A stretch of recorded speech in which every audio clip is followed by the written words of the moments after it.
Good morning, ladies and gentlemen. Welcome to the George W. Norris Legislative Chamber for the 54th day of the 108th Legislature second session. Our chaplain for today is Johnny Walker, West First Chapel, Trenton, in Senator Ibaugh's district. Please rise. Good morning. It's a pleasure to be with you and to offer prayer. A friend of mine, Don Doherty, said nothing's ever the same when it's prayed for. Let's pray. Father, I thank you for these men and women who govern our state. I thank you for their intelligence and their trustworthiness. I thank you, Father, that before this legislature today, you have placed issues that are important to the residents of Nebraska. Father, as these elected officials use their intellect to decide right and wrong, best and better, as they peruse through the options that are before them today, I pray that you will give them a clear mind, a clean conscience, and an understanding of the longevity of your kingdom here on earth. Father, we're ultimately all your servants, and we come to represent those who trust us. I thank you today for the opportunity that we have in this great country to have the freedoms to express ourselves. Father, I pray that you would help these legislators to be uninhibited as they dialogue together, as they diffuse the things that cause problems and heal the things that bring happiness and peace to our residents. Dear Lord, today is a new day. You have given us this day to honor you and to serve our fellow mankind. We ask your blessing. We ask for your patience and your guidance. And Father, at the end of this day, we will have exchanged a day of our life for it.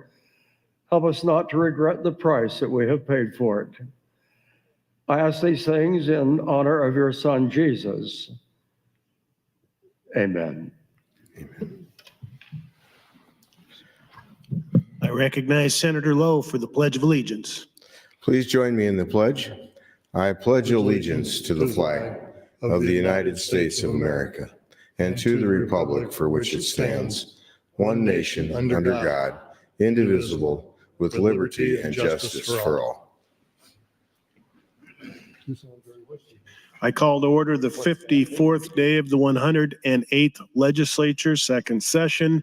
Senators, please record your presence. Roll call.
Mr. Clerk, please record. There is a quorum present, Mr. President. Thank you. Are there any corrections for the journal? I have no corrections for the journal. Any messages, reports, or announcements? Yes, thank you, Mr. President. I have a series of amendments. Floor Amendment 336 to LB 20 by Senator Dungan. Floor Amendment 337 to LB 20 by Senator John Kavanaugh.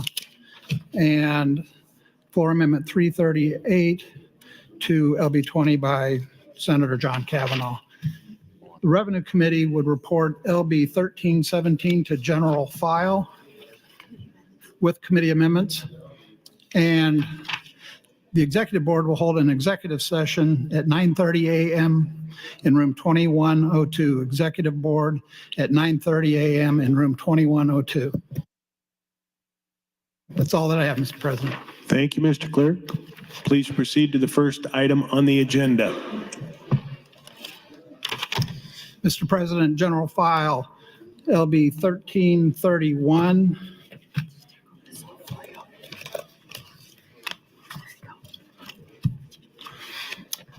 Introduced by Senator Merman.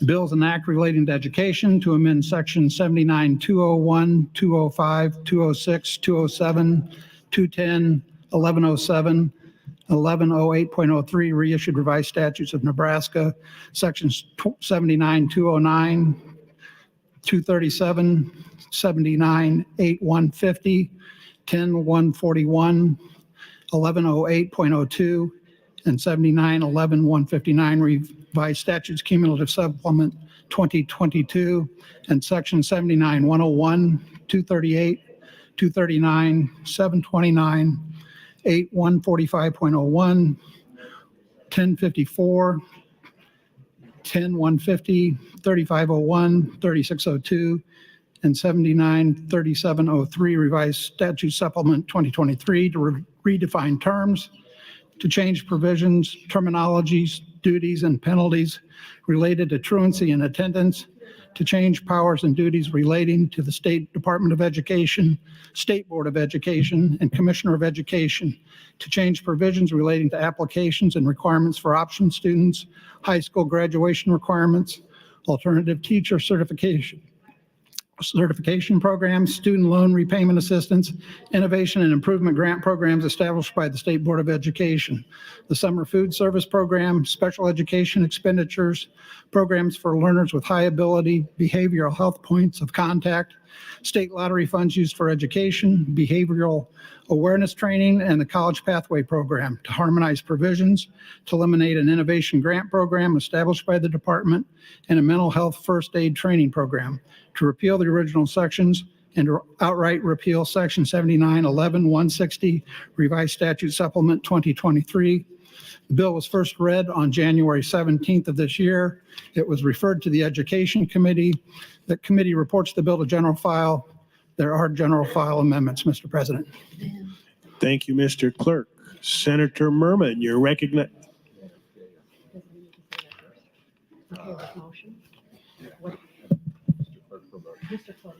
Mr. Clerk, for a motion.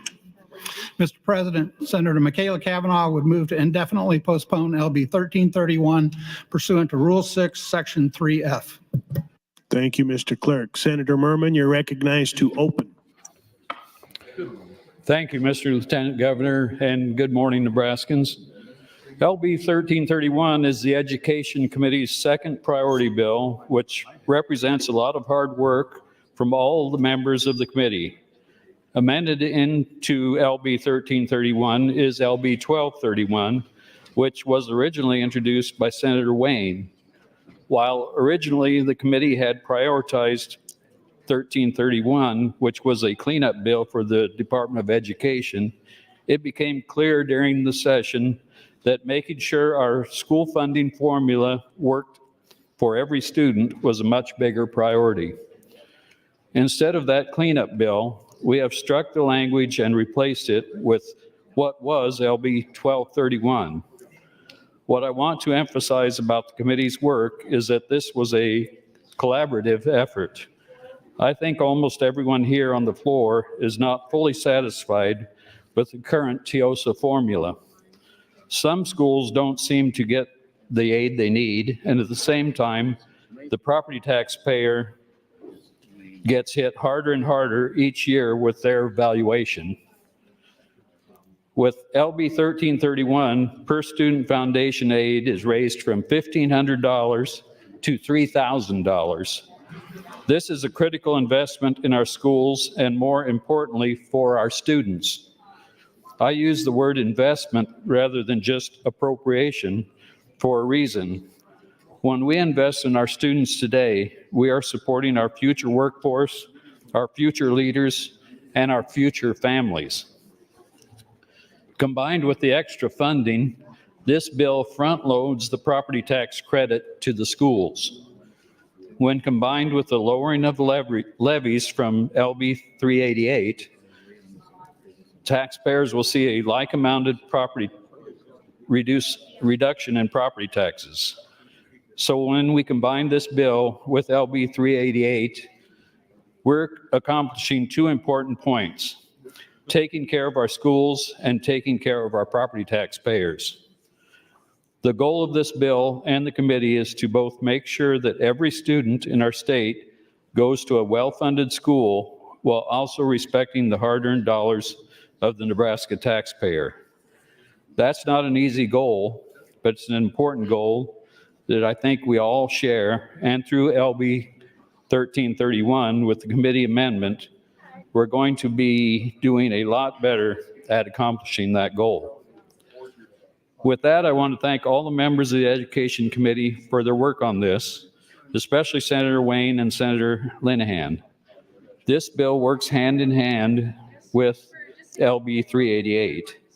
As LB 388 changes, we will work to match those changes with LB 1331. I've already spoken with the speaker, and if LB 388 were to fail, this bill would not have the funding needed to advance. With that, I'll close, and I'll yield my remaining time to Senator Linehan to further talk about the bill. Thank you, Senator.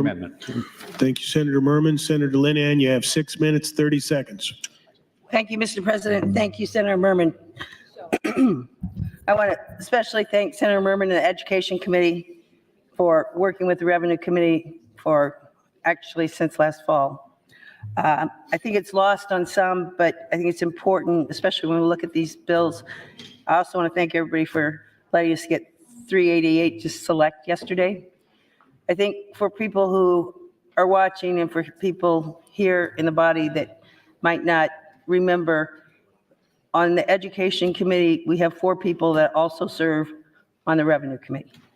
And historically, that's been a good fit to be in both those committees because school funding is such a huge part of our budget, and the appropriators do the appropriating, but when it comes to TIOSA aid, school aid, that's the Education Committee, and when it comes to paying for it, it's the Revenue Committee.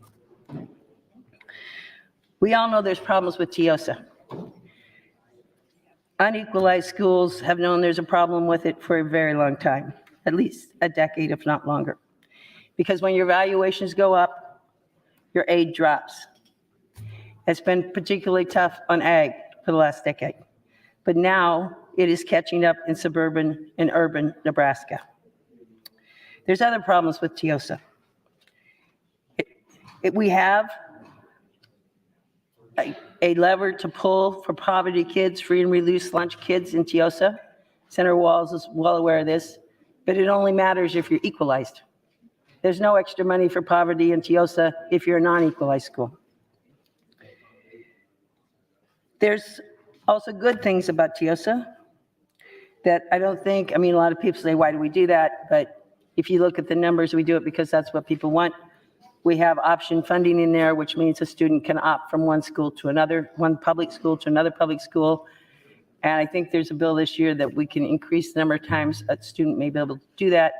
And the state picks up 100% of that cost to 100% of the cost of the average per pupil spending in the state. So I think last I checked, and it's been over a year ago, there's somewhere between 24 and 25,000 students that take advantage of that option.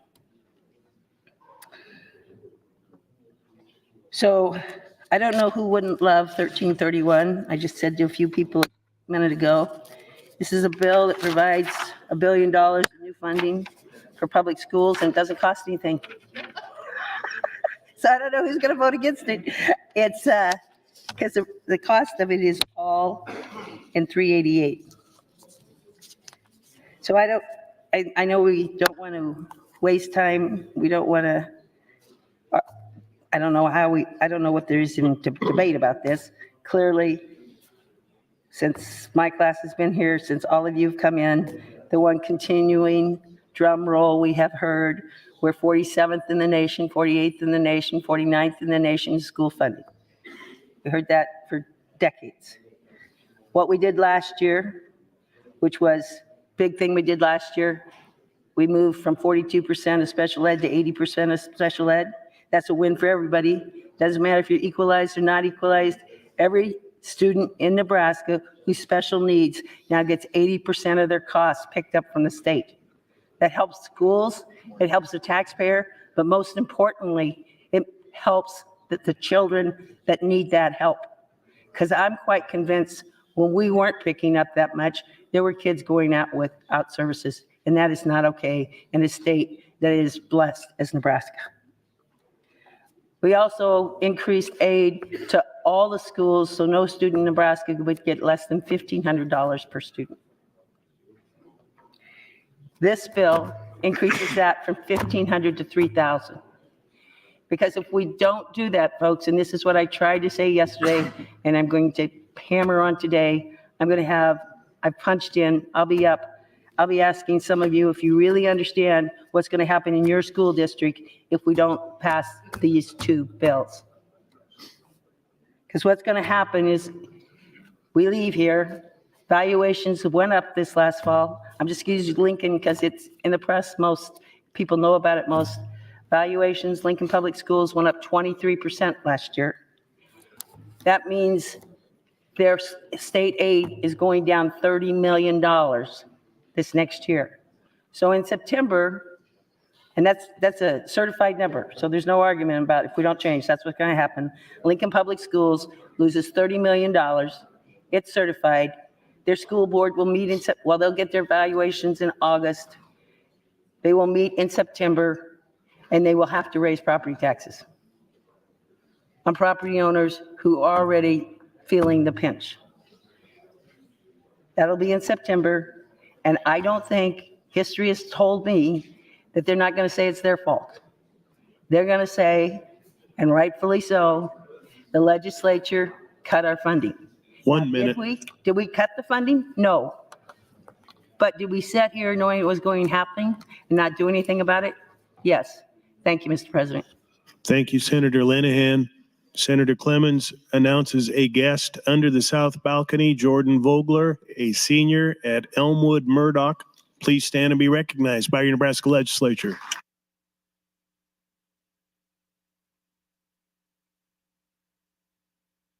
Senator Michaela Cavanaugh, you're recognized to open on your motion. Thank you, Mr. President. Good morning, colleagues. I filed this motion, I don't know, in March sometime as sort of a preventative measure because we didn't know what was to come. And I thought this morning, since the amendment was filed yesterday, that it would be worthwhile to keep this motion up for a little bit this morning so that people could have time to really look at what LB 1331 does. So TIOSA was created by former Senator Ron Rakes as a way to fund public education to be more equitable, not equal, equitable. It is a complicated formula that I frankly don't fully understand, but I do know that it takes into consideration numerous factors when funding public education. And I do know that every child is different and unique, has unique circumstances and unique needs. And TIOSA seeks to address those to the best of its ability. So we've seen a shift. Last year, there was this foundation aid created, and a whole bunch of money was put into foundation aid. And this year, we're seeing a continuation down that road to erode TIOSA. And so many of you have said on many different policies this year, don't let perfect come at the expense of the good. TIOSA has served this state. It has not been perfect. It can be improved upon. But to throw it out on day 54 of a 60-day session seems premature to me. So I hope we're going to talk about it. I hope we're going to talk about what foundation aid means versus TIOSA. And Senator Linehan, I don't know what it means for my district if this doesn't pass, because I don't know what this bill does because it just came up yesterday. And you can get me on the mic to answer that question, but I've just answered it. No, I don't know. And it seems like this has been constructed in such a way and orchestrated in such a way to cause panic that we must do these things. We must vote for these things or the world is going to fall apart. And the reality is that we've created the reality. This is all a construct of us. We created 1107 that made claiming a property tax reimbursement so convoluted that it was underutilized. We created this system of the foundation aid instead of increasing state aid to TIOSA, the Nebraska Plan B. We have created this situation. We are the architects of it. We are the ones that took all of the money out of our cash funds for one-time expenditures. We are the ones that overspent on projects when money was good instead of investing in education, investing in the future. We have created this situation. This manic panic is all manufactured by us. We are the architects. So if we fail to provide property tax relief, it's because we've intentionally designed the system so that it's a political talking point. 1107 was explicitly done the way it was so that we could claim victory over property taxes, because if we didn't do it that way, we wouldn't have gotten the credit for it. And now we've come to realize how convoluted that was, that we're still not getting the credit for it. So now we want to front load it with this bill, which I agree with, because I opposed 1107 the entire time because it wasn't property tax relief. It was disingenuous from the get-go.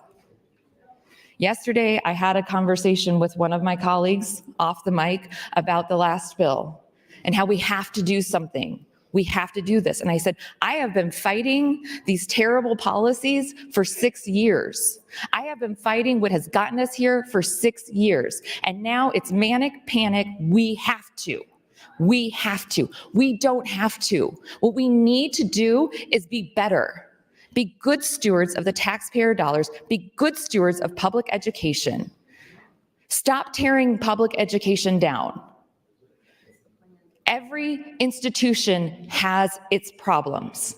And we like to point to OPS as the great demon of public education. It is the largest school district in this state that serves such a diverse population with diverse needs. And instead of lifting them up, funding them, we attack them in this body. We have lost our way on pretty much everything. We've lost our way on decorum and dignity. We've lost our way on collegiality, on nonpartisanship. We've lost our way on basic human decency. We have defunded public education. We have manipulated the system to benefit the rich. We have done only tax cuts for the rich. We can't do anything like social programs because poverty is a state of mind, which one of you said like 2 weeks ago. This place is so tone deaf. I don't know how any of us got here to begin with, because as far as I can tell, you don't know real people in your district. You can't possibly vote the way that you do, bring forth the policies that you bring forth, and know real people. Because real people, yes, property taxes are important, but what is more important is healthcare, education, food, and housing. Those things are more important. And we have systematically made their lives hard on purpose. And for what? Power? Power to make your friends richer? Power to make yourselves richer? This is so off the mark, and I hope that people will actually engage in talking about what this bill does. Because I think it does some good things. I'm interested in the front loading of 1107. I'm concerned about the cost. And I would like to hear from the committee members who put this forward what their thoughts are on those things. And I'm not going to pull people onto the mic to do it. I just hope that you do your jobs and you get on the mic and you explain the bill to the rest of us. Because you talked it through, you worked hard on it, you put it forward, so explain it to us. How much time do I have left, Mr. President? 1 minute, 5 seconds. Thank you, Mr. President. I have the committee statement, and of course, the fiscal note is not available because it's a committee amendment. So I'm hoping that somebody involved in the committee can give us an idea of how much this is going to cost if we adopt the committee amendment as is. I think that's an important question to have answered this morning. Thank you, Mr. President. Thank you, Senator Kavanaugh. Senator Doran, you're recognized to speak. Okay. Thank you, Mr. Lieutenant Governor. I do have a question for Senator Merman, if he would yield a question. Senator Merman, will you yield? And Yes. I want to make sure I heard you right or whatever. 388, which yesterday we passed on select file. If this is basically a companion bill to that, then one's shouldn't go with the other one, or one can't go with the other one, or I guess explain that, what you commented about that. Yes, this bill needs increased funding. Senator Kavanaugh just referenced that we don't, first she said we don't fund our schools enough, then she was worried about the cost.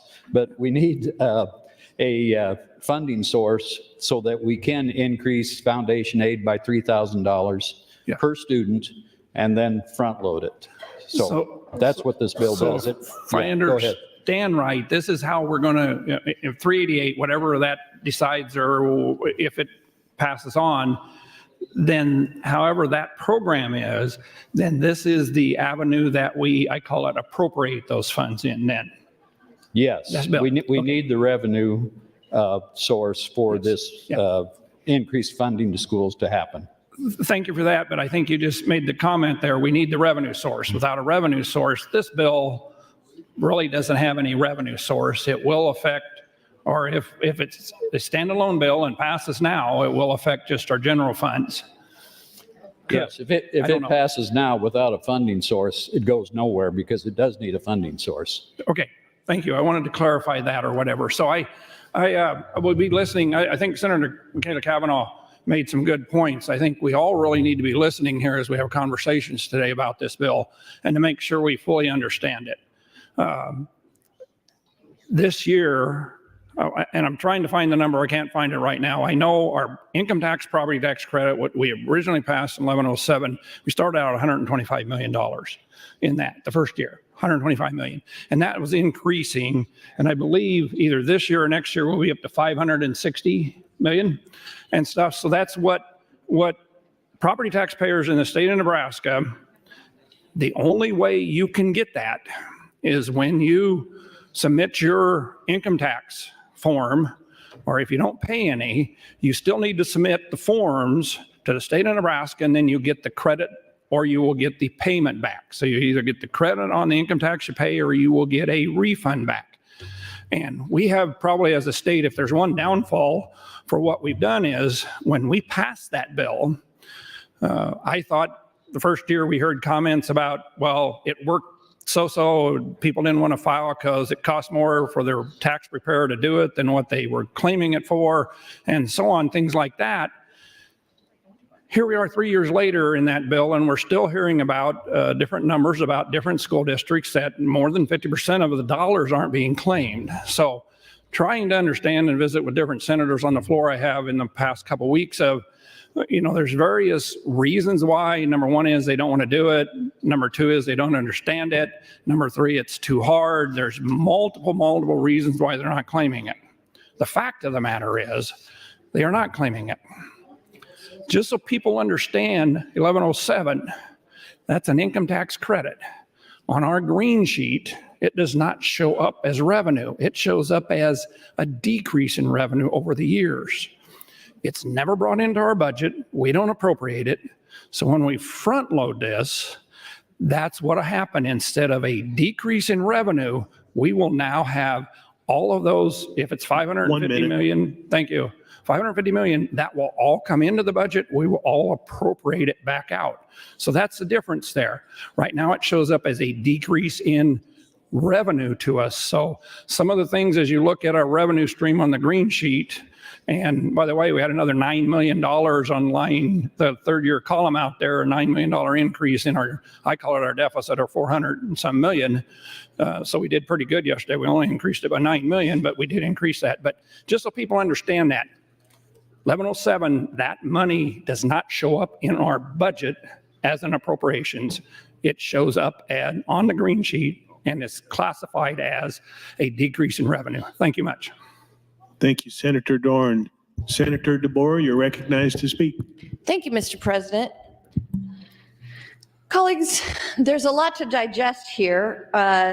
Some good things and some other things I have some questions about. I want to begin with moving 1107 forward, which you've heard some folks already talk about. I call it move forward. What we're talking about is taking it from being an income tax credit to a direct reduction in property tax. I think that that's a really good idea. I'm very grateful for the Revenue Committee figuring out how to do that, which I don't think was particularly easy. The increased cost to do that represents the number of people who don't claim it. I see that as money we already owe. We already owe them that money. We decided to do that in 2020 when we passed 1107. That is money we already owe them. So that's money we've got to find because we already owe it. The fact that some people don't collect it isn't an excuse for us not to have the money to pay for it. So moving that forward, I think that's money we already owe. Then there's the question of foundation aid. I will say that as a general premise, foundation aid makes me nervous. The reason that it makes me nervous is that it's disequalizing. What do I mean by that? I mean that the way the system was originally designed, we said, if you don't have the ability to pay for your schools, then someone should help you. The state should help you if you can't even do it. And that is why equalization aid was created. Foundation aid says, regardless of whether or not you can pay for your schools, we're going to give money from the state to it. I would like to ask Senator Linehan a question if she'd be willing. Senator Linehan, will you yield? Certainly. Senator Linehan, you and I have been talking about TIOSA for a number of years now. Yes. One of my concerns with foundation aid is that there will be some school districts that already have very low levies and perhaps don't need the foundation aid, but they will get it under this increase in foundation aid. Is that correct? That's correct. So there'll be some school districts that don't, like Centennial is always sort of the bad guy that everybody points to, right? They have a low levy. They'll still get this foundation aid. And the special needs. That was last year though, right? We're not changing that. Right. Well, we did foundation last year. Well, we're increasing it. Yes. Well, that's the plan. In this amendment, that's what's happening. So can I just expand on that a little bit? Sure. You can ask me a question on your. Because of the increase in valuations, a lot of schools that have been getting a lot of equalization aid are no longer going to be getting equalization aid. And I get that, but the foundation aid is, I guess I will say, less flexible to respond to the needs of the individual districts because it's for everybody the same amount. Well, some would say that's fair, but what we did when we looked at this year, Senator Wayne brought a bill that the committee, Education Committee, liked very much. It was based on every kid in Nebraska getting more than $3,000. That's a bill we kind of took to model this after, and no matter. I'm sorry. Okay, so thank you, Senator Linehan. So I think one thing I'll say is I'm listening.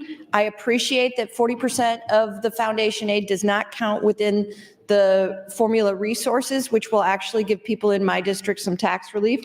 I understand we started that last year. As we increase foundation aid, that will be important to my district so that they can get some of this property tax relief or share in some of it. I am concerned about how we're going to pay for this because by my back of the envelope calculation, it's $77 million for OPS alone for the higher foundation aid. I am concerned about the fact that it's not as flexible or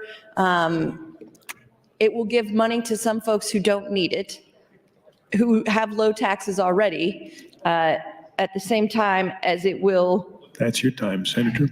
Thank you, Mr. President. Thank you, Senators DeBoer and Linehan. Senator Linehan, you're recognized to speak. Thank you, Mr. President. And I'm going to pick up where Senator Boer was kind enough to ask me some questions and try to be more specific. And I also want to mention that Senator Michaela's questions are right on point. I understand this is complicated, and she's legitimate questions that I would like to help with. So I think now everybody has on their desk a blue, white, and yellow sheet. It looks like this, if you could look at it. So the blue is the reality of where we are today and if we do nothing. So let's go to Millard Public Schools, which I think Senator Michaela Cavanaugh has some of Millard. Their state aid for 24-25 will drop 14%, well, 14.4%. Their actual dollars will drop $10.8 million. So they are, if they have another valuation increase, they will be they're headed toward no equalization is where they're headed toward. Under LB 388 and 1331, they would have a 114% increase in their school funding from the state. So it means we can give them, under current law, they'll get 64.2 million. Under the new law, they would get 73.4 million.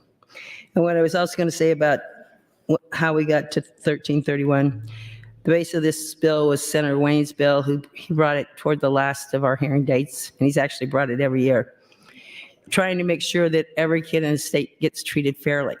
We can talk about low levies and high levies, and I think it's important to understand that in Nebraska, the average school levy, I think I'm right, somebody correct me if I'm wrong, is around 90 cents. So yes, there's outliers. I used to tease Senator Breezy about, I don't know what's going on in your district. You have Elgin, they're like 48 cents. You have Humphrey, they're like 43 cents. Centennial, I don't think was in his, but those are the ones always people point to. They're very unique in many, many different ways. Not many kids in Humphrey and Elgin, half the students there are in private schools. They have wind. Elgin has wind. Elgin's heaven. Like I think about if I retire someday, I may move to Elgin. But those are outliers. That's not the norm. The norm property owner is lucky if their levy's not above 90 cents. On the fairness, going back to Senator Wayne's bill, he had so much per student, add more for poverty, add more for first English language learners, and add more for poverty above 60%, meaning all the kids, or 60% of the kids in the school are free and reduced lunch kids. We could not find a number that would give those students in those schools, Omaha, Lexington, South Sioux City, Grand Island, Hastings, Scottsbluff, we couldn't find a number to add for poverty and English language learning and majority poverty. We couldn't find a number big enough to make it work. So those schools really still depend on TIOSA as it works today. So we're not, the idea that we're getting rid of TIOSA, yes, there was talks about it, it's too complicated, we don't like it, but we need, those schools are so, they don't have enough valuation to educate those kids. And you can't give them enough in foundation funding to educate their children, even if you add on the extras. So what we did is we left TIOSA in place because you have to take care of the places where they just don't have the valuation to pick up their own bills. And it's the places where the kids with the most needs are. As far as Omaha, they got treated very well this year. Anybody that represents OPS should be proud of them. They finally, I think when I started here, they had one of the lowest starting wages for teachers, which is, I couldn't believe it because it was one of the hardest schools to teach in. They are now think they have the highest starting wage for teachers. Do they have challenges? Yes, they do. But they went to, I can't remember, somebody help me. It's all the kids are eligible for free and reduced lunch. Their state aid in the formula went up significantly this year. It didn't change our numbers at the top, which was confusing in the beginning. That's your time. Thank you, Senator Linehan. Senator Hunt would like to announce a guest under the north balcony, Bobby Navarro from Atlanta, Georgia. Please stand and be recognized by your Nebraska Legislature. Senator Von Gillerin, you're recognized to speak. Thank you, Mr. President. Just starting off, I had a good conversation with Senator DeBoer, and I don't see her on the floor right now, but we talked about earlier in the year about some of these amendments that come out with very little time to digest them earlier in the year, and I gave her a hard time about a bill where she had done that. And so now we're having a similar conversation about this one where we have a limited time to digest some fairly complicated matters. But I actually printed out the AM 3313, read through it. It's 22 pages. The crux of the change is on page 15, where it says we're going to go from $1,500 in state aid to $3,000 in state aid. So it's pretty easily digestible what the change is. So it's not too overwhelming that I believe most on the floor can certainly consume that. I don't want to get too wrapped around the axle about some comments that have been made already this morning where somehow where we double state aid to public schools is a bad thing. I don't know. I've been in this state most all of my life, and I've heard particularly in recent decades about how poorly the state funds public schools and how embarrassing that is and what a disaster that is, and how we're in the last 10% or the 10 listing of the last 10 states for funding. And this is an opportunity to move us up into the top 10. If we do this, if we get this passed, we move up to the eight out of 50 states in state funding for public schools.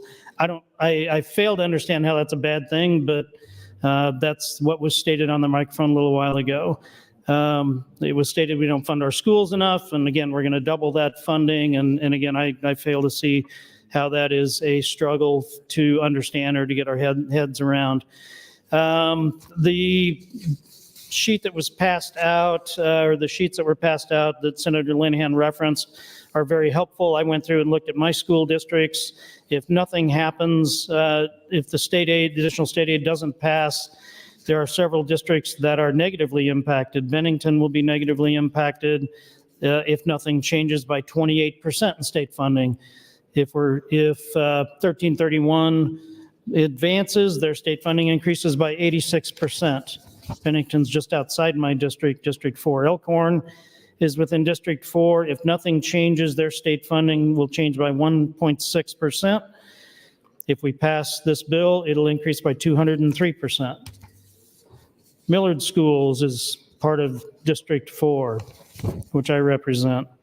If we do nothing, their state aid will drop 14.4%.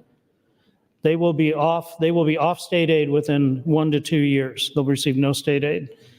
If we pass this, their state aid will increase by 114%.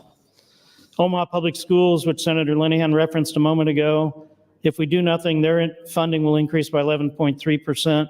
If we pass this, it'll increase by 48%. I fail to understand how the state getting behind public education is a bad thing.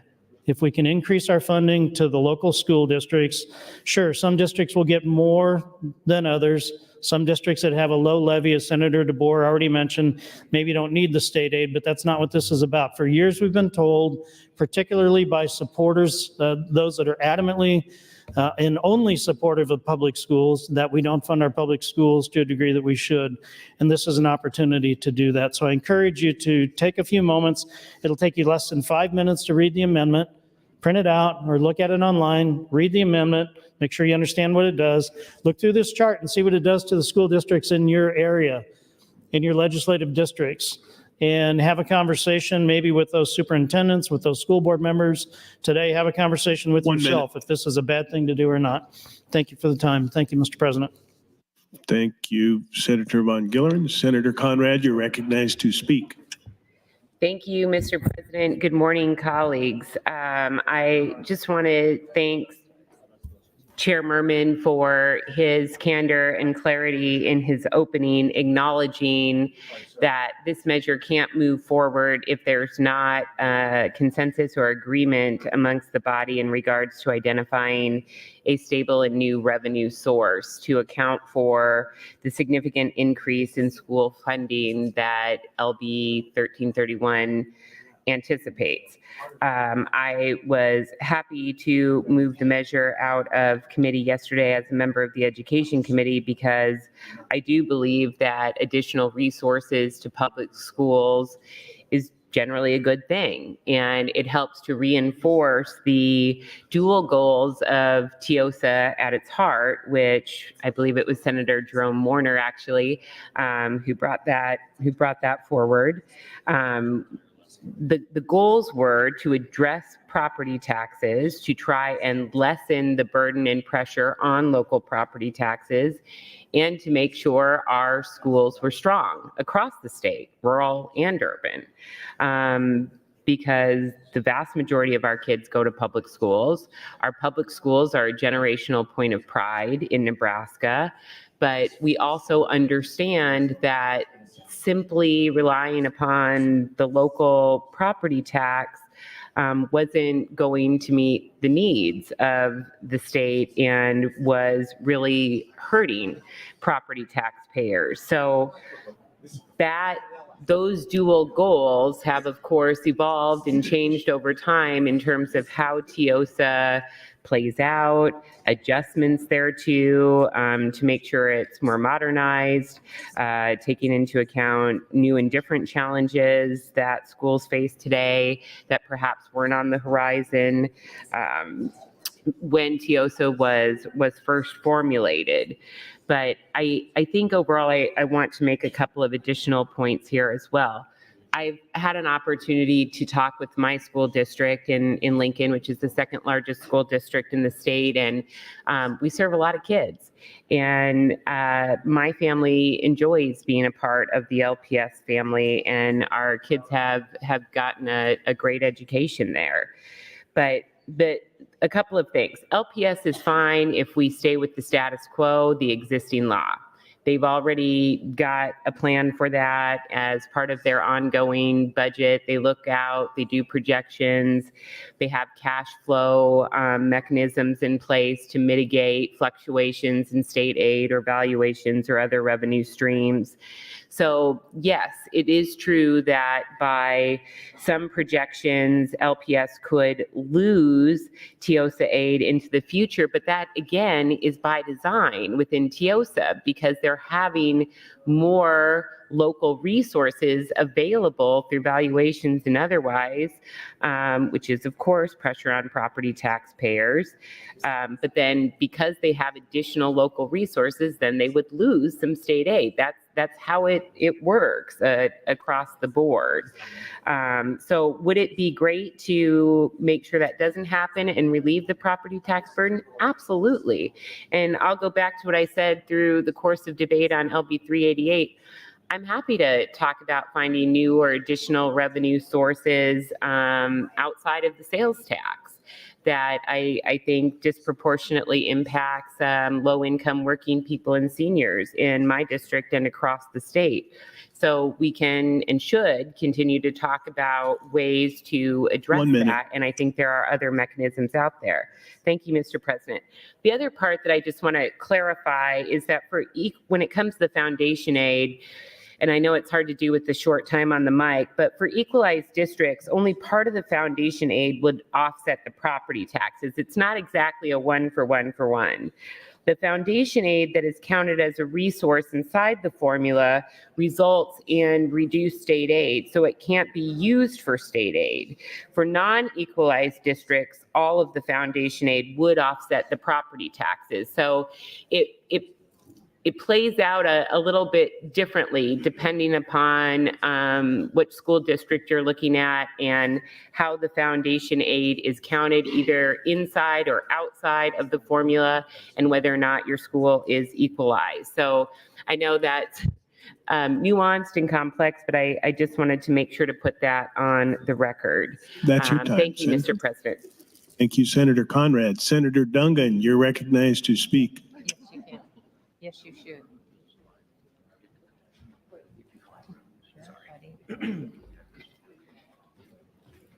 Ooh, thank you, Mr. President. Sorry, colleagues, for the delay. I was walking back from across the room.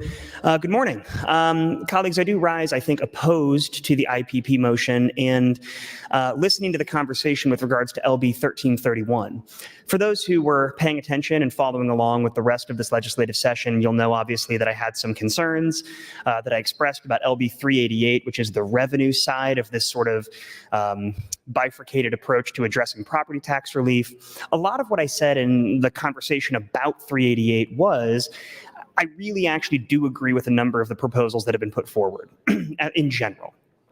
Of those, two of the major components that I agree with are additional state funding to schools and a front loading of property tax credits that are currently being done through LB or through the 1107 tax credit. LB 1331, with the amendment that is forthcoming from the committee, does seek to achieve those goals.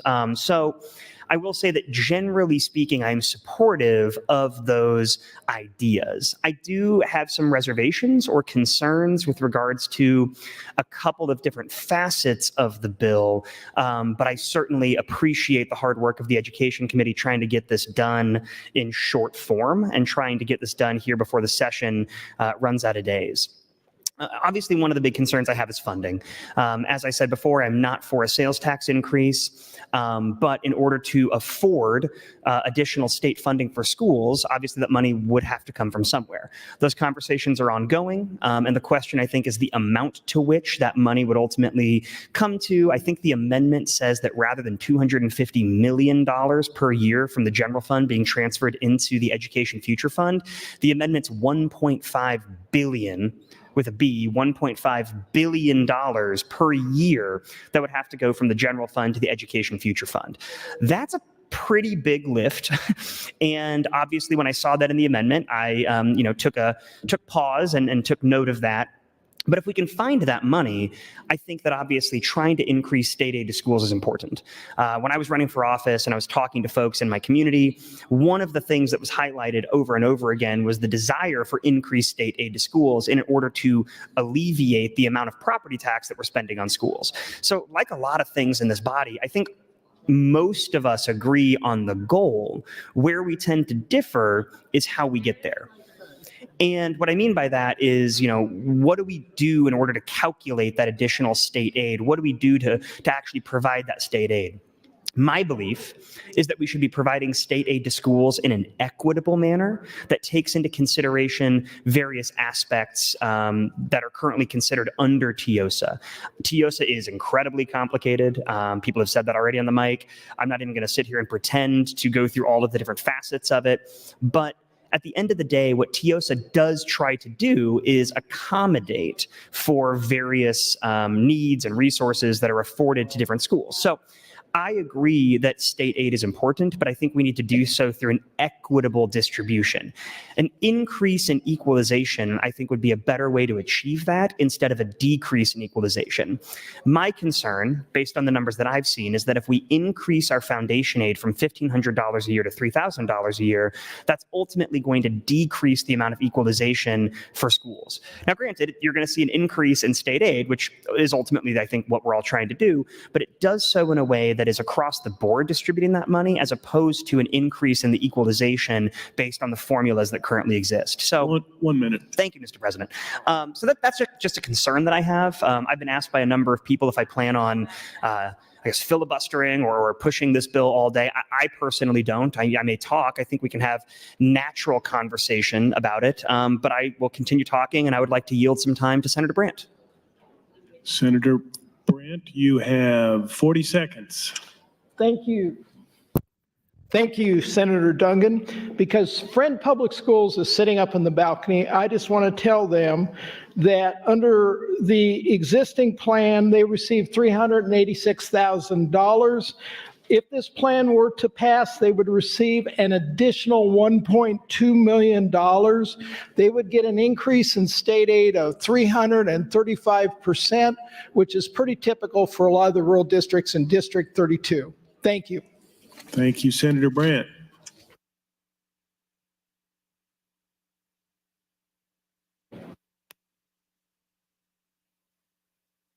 Senator Brandt has guests in the north balcony, fourth graders from Friend Public Schools. Please stand and be recognized by your Nebraska Legislature.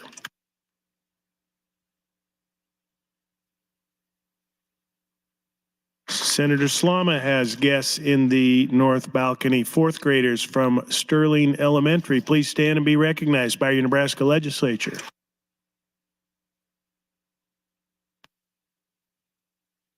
Senator Aguilar, for what purpose do you rise?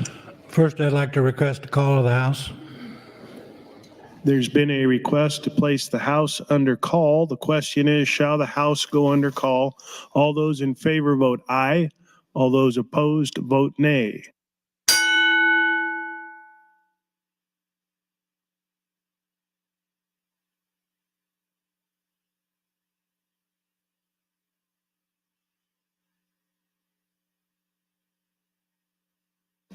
The House is under call. Senators, please record your presence. Those unexcused senators outside the chamber, please return to the chamber and record your presence.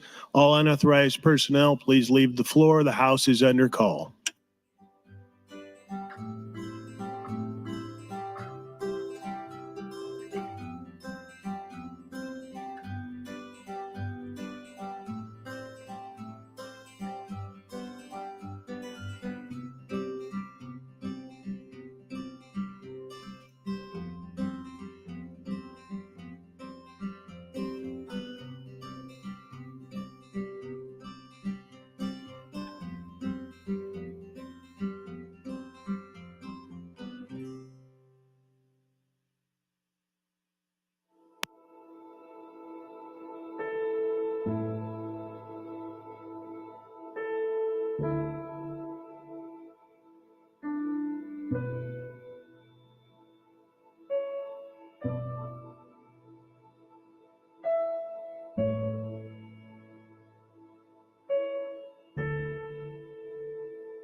Senators McDonnell, Mosier,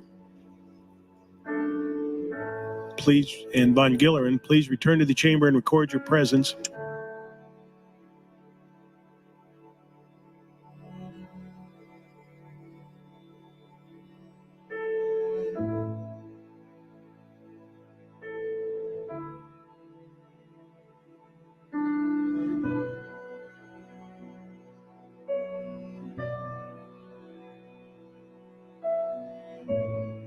All unauthorized senators are now present.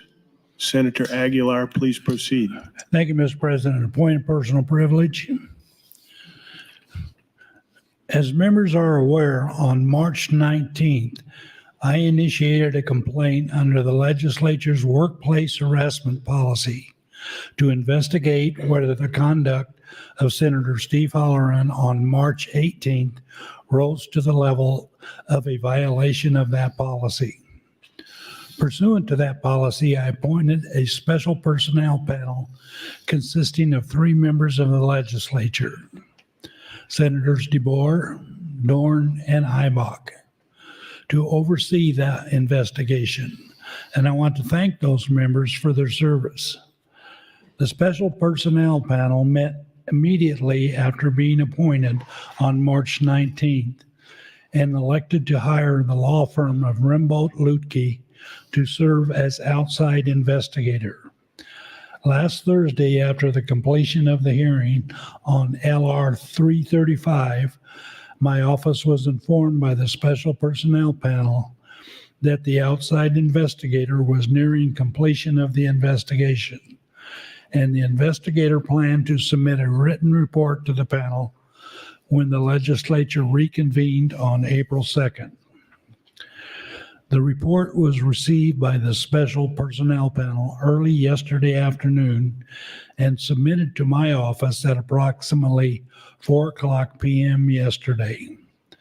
Upon receipt of the report, I immediately convened the meeting of the executive board so that the board could review the report in closed session as permitted under the rules. Importantly, this report only covers the incident on March 18th and does not include any analysis into the additional incidents which took place the evening of March 26th.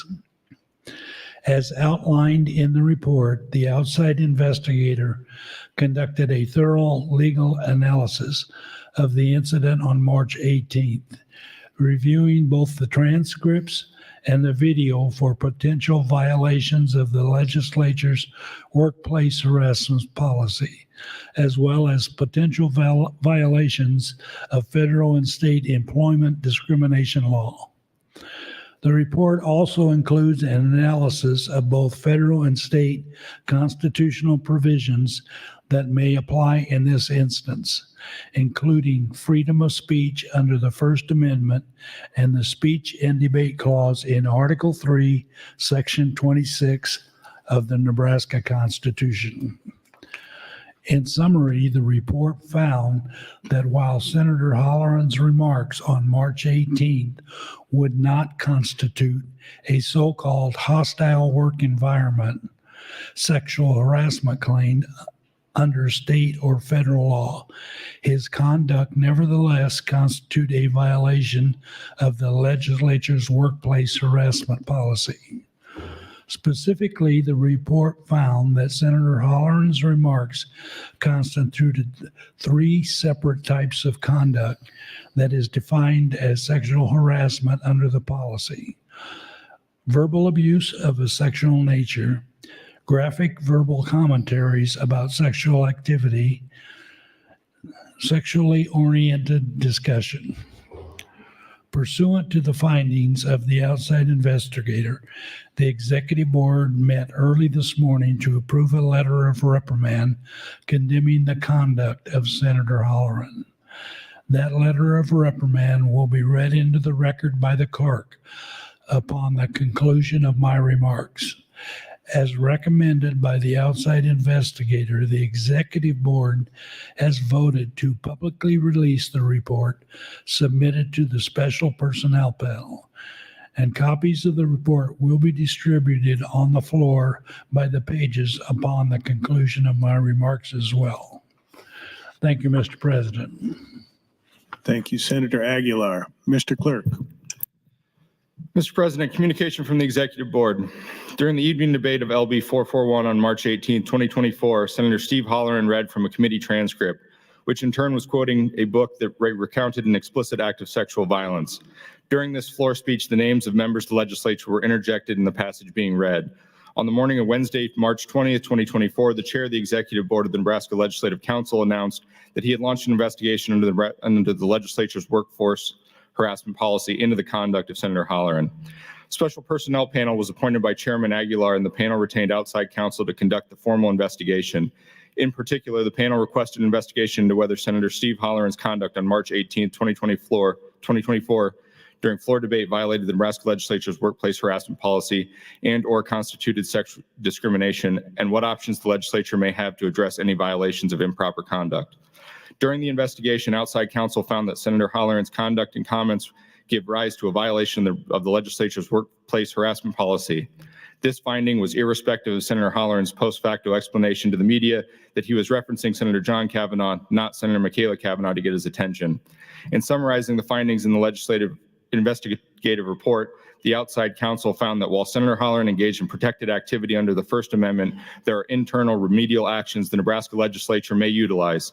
In discussing these actions, outside counsel noted that, given that Senator Holloran's conduct rises to violations of the legislature's workplace harassment policy, we find the special personnel panel, executive board, and the legislature may, in their discretion, censure or reprimand Senator Holloran for his conduct and comments on March 18, 2024. Having witnessed the actions of Senator Holloran in conjunction with the findings of the investigative report, the undersigned members of the executive board formally deplore the unacceptable conduct of Senator Holloran and find that his remarks were not only unbecoming of a member of the Nebraska legislature and contrary to all senatorial traditions of decorum, but clearly violated the Nebraska legislature's workplace harassment policy. It is hereby declared that the undersigned condemn the conduct of Senator Holloran, when he interjected the names of fellow members of the legislature in a sexually explicit passage. This letter of reprimand shall stand in the permanent record as intent of this executive board of the 108th legislature, that conduct and comments such as those by Senator Holleran should never be tolerated, and that the Nebraska legislature should seek to foster a future work environment that respects the dignity of all members of the legislature and restores the confidence of the people of the state in the legislature. Signed, Senator Ray Aguilar, Chairperson, Executive Board, District 35, Senator John Arch, Speaker of the Legislature, District 14, Senator Bo Ballard, District 21, Senator Elliot Bostar, District 29, Senator Mike Jacobson, District 42, Senator Merv Reapy, District 12, Senator Julie Slama, District 1, Senator Tony Vargas, District 7.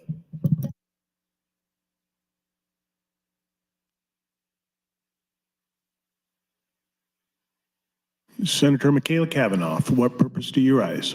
A point of personal privilege to talk about. Please proceed. Thank you. Good morning, colleagues. So no one talked to me. I've been iced out. I've been ostracized by the exec board and the speaker. No one talked to me. This was announced publicly to all of you. No one talked to Senator John Kavanaugh. No one talked to Senator George Dungan. Nobody talked to me. I am so grateful to Senator Kavanaugh and Dungan and Senator Slama for their support and advocacy. And I am disappointed in Chairman Aguilar and Speaker Arch for their lack of leadership and their lack of empathy in this entire situation.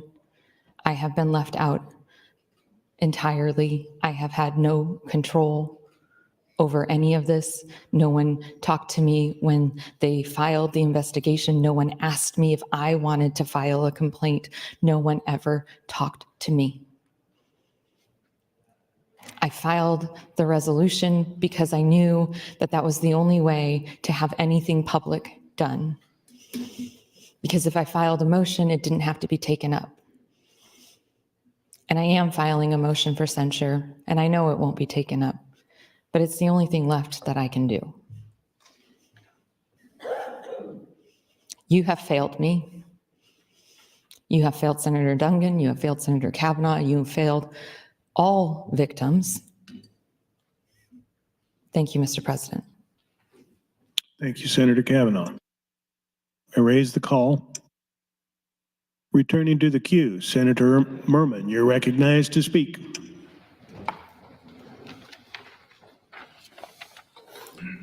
Thank you, Mr. Lieutenant Governor. Continuing with the discussion on 1331,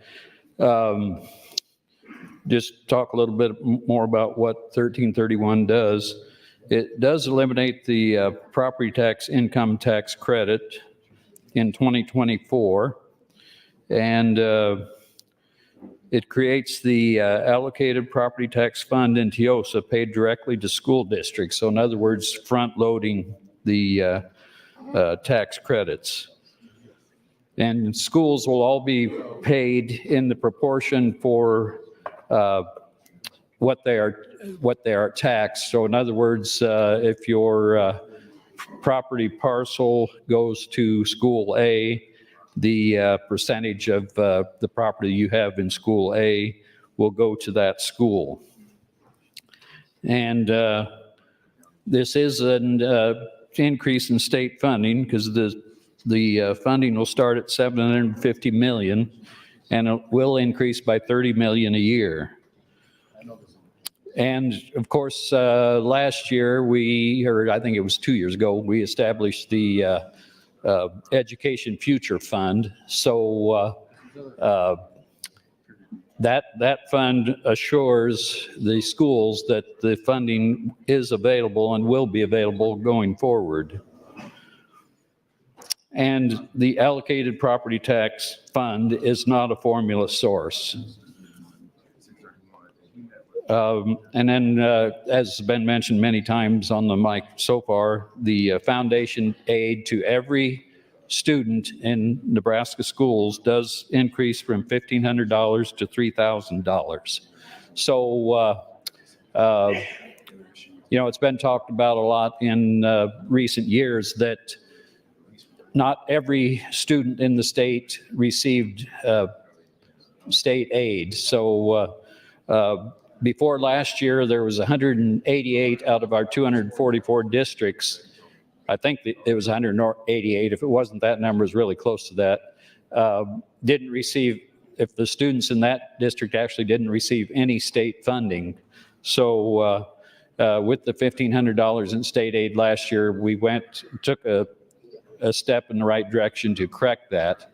Now, with this bill, the $1,500 will be increased to $3,000. So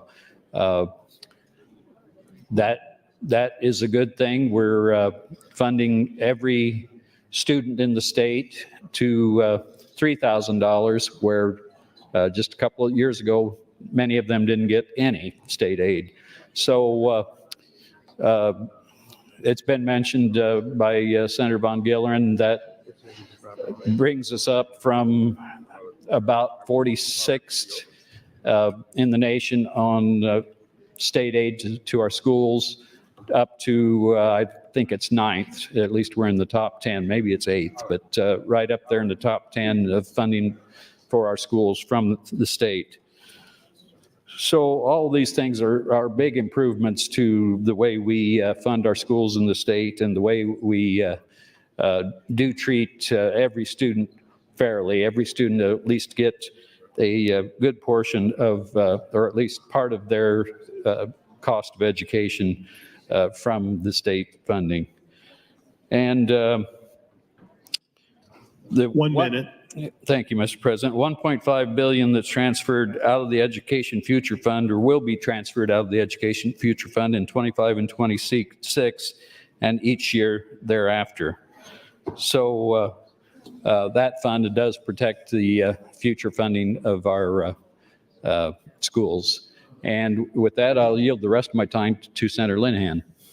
Thank you, Senator Merman. And Senator Linehan, you have 34 seconds. Thank you, Senator Merman, and thank you, Mr. President. I would just once again really ask people to look at this chart and figure out what this does for your schools. I think it's critically important we understand. And there was a comment on the floor that, my school will be fine. This is about schools, but it's also about taxpayers.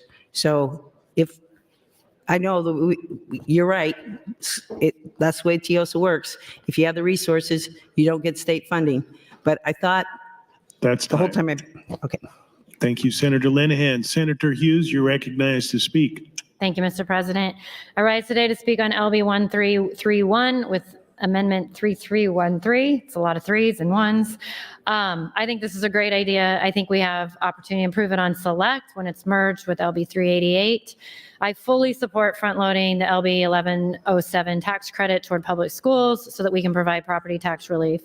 I was not here when 1107 was created, but it makes no sense to me to provide people with an income tax credit for the property taxes they pay. Property owners pay property tax every year, and it just does not make sense for the government to take our money, hold it for 9 months, a year, and then we have to ask for it back, which apparently some people do not ask for it back. So I really like the front loading and eliminate that piece of it. I think there's opportunities to fund it, and one of those I wanted to point out of a little concern with LB 1331 is that in years 24-25, the bill front loads the $750 million to schools to reduce the property taxes.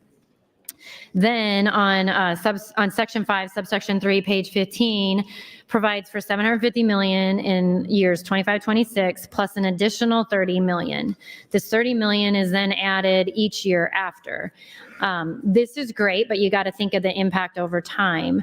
And when you figure 30 million, a 750 million is about a 4% increase that first year, but then it stays at 30 million. It's a fixed number. This percentage decreases over time. And by year 10, years 33, 34, this drops below 3%. And by year 20, it's just above 2%. So our ability to provide that property tax relief from the state going forward by front loading the tax credit is diminishing over time. And at first it doesn't sound alarming, but I think a better way to fix that would be to use a percentage perhaps rather than just a straight 30 million every year. Colleagues, this is the issue at hand. We need to address this. The levy, we're ready for this to happen. That's the only thing, honestly, I heard about going door to door, and I would really like to see this go through. I commend the committee on all their hard work on this, and I know we're limiting on time, but I know we can get there. So thanks for the work on this, and I will yield any more of my time to Senator Linehan if she would like it. Thank you, Senator Hughes. Senator Linehan, you have 2 minutes, 25 seconds. Thank you. Thank you, Mr. President. And thank you, Senator Hughes. Yes, I was listening to the comments earlier about a couple of our schools, Elgin and Centennial. I hope they're watching today. Be good for their kids, school students. So the thing about Elgin, Centennial, and these little tiny, not tiny, I went to a little tiny school, so I like little schools. You have to realize in the big picture of things, they're like a dot. So this is what after we did last year. In 22-23, Elgin got $399,327 in state aid. Okay, $400,000. Last year, they got $577,839. The proposed is $627,129. Note, those are all less than $1 million. Centennial, they went from 89,000 up to 784,000. Next year, 791,000. Again, a lot less than $1 million. So we pull out these tiny little schools that have low levies because half their children or students are in private schools, and they have wind, and they have other things, and they've probably been very conservative with their budgets. I don't think that's a reason not to give foundation aid across the state. Because I grew up in Lewiston. I would ask the people in Lincoln and Omaha, me, Elkhorn, if you think our schools are underfunded, drive through the sandhills and see the buildings that they are holding classes in. See the gyms that they're playing in.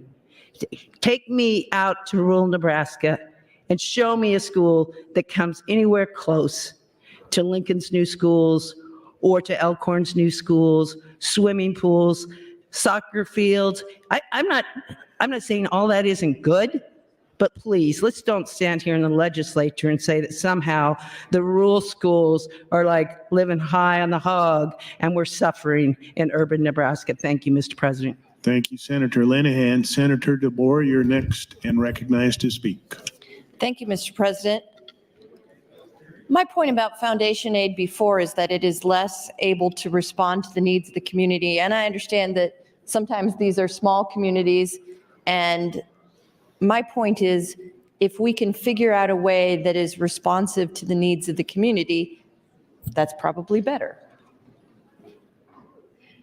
So, but that isn't what I was standing up to talk about. What I was standing up to talk about is that we have to think very hard as a state about how we're going to go forward.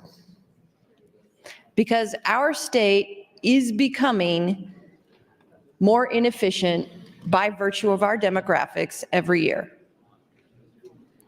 It costs $9,000 to $12,000 to educate a student and educate them well in my district. And there are places in my district or in Nebraska where it costs $30,000 or more to educate a student. And it isn't their fault. That's because it's a sparse area. But as we become more sparse in some areas of our state and have to build new schools in other parts of our state, and by the way, it's not just schools. There are areas of this state where we have roads that there are very few people that drive over them on a daily basis, and there are other parts of the state where those roads are driven on an awful lot. One of the reasons that we're having problems dealing with taxes in this state is because our state is inefficient. Now, I'm probably the wrong one to bring this up because I'm from an urban area. But at some point, we're going to have a reckoning about combining some of the things that happen in western Nebraska. At some point, we're not going to be able to afford to have as many roads, bridges. I don't know how we do that. Or we're going to have to figure out a way to bring people back out into the rural areas. Long term, those are really our two options, or else our taxes are going to be out of control. If we continue to just become more and more sparse in some parts of our state and more inefficient in some parts of our state, the cost is going to continue to go up. And I don't know what that looks like. I will be totally honest with you all. I don't know what that looks like for western Nebraska. I don't know what that looks like for rural Nebraska because I don't live there. And so I am reliant on my colleagues who do. But if we really want to get to the bottom of the problem isn't, it's not the symptoms we talk about. The problem is that we are losing economies of scale every year. And every time we do that, the total cost to do any given thing in the state goes up. So what does that mean? Does it mean consolidating counties? That sounds really extreme. 1 minute. Does that mean consolidating schools? Does that mean consolidating other services? People have to drive a long way. At some point, that doesn't work. Can we figure out a way to get more people back into the rural parts of our state? Those are the issues that I think we need to work on. We have to do the kinds of things that we're doing now in the short term, but long term, if we don't also respond with some sort of plan to either repopulate areas of our state or to figure out how to make those parts of the state more efficient, we're going to have this problem again and again, and it'll be different people in this room, and because of term limits, they'll have to relearn it, and we'll continue to have this problem, and at some point, it's going to become very, very difficult for us to afford it. Thank you, Mr. President. Thank you, Senator DeBoer. Senator Dorn, you're recognized to speak. Thank you, Mr. Lieutenant Governor.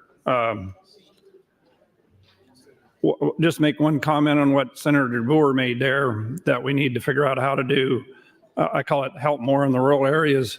In appropriations, we did bring out the workforce housing bill, 25 million. We put 20 million in the rural area. Just so everybody remembers, Senator McKinney, and bless him, he brought a amendment to it that was 12.5 and 12.5. So sometimes when we have an opportunity to do some of those things, we as a body decide to do different things.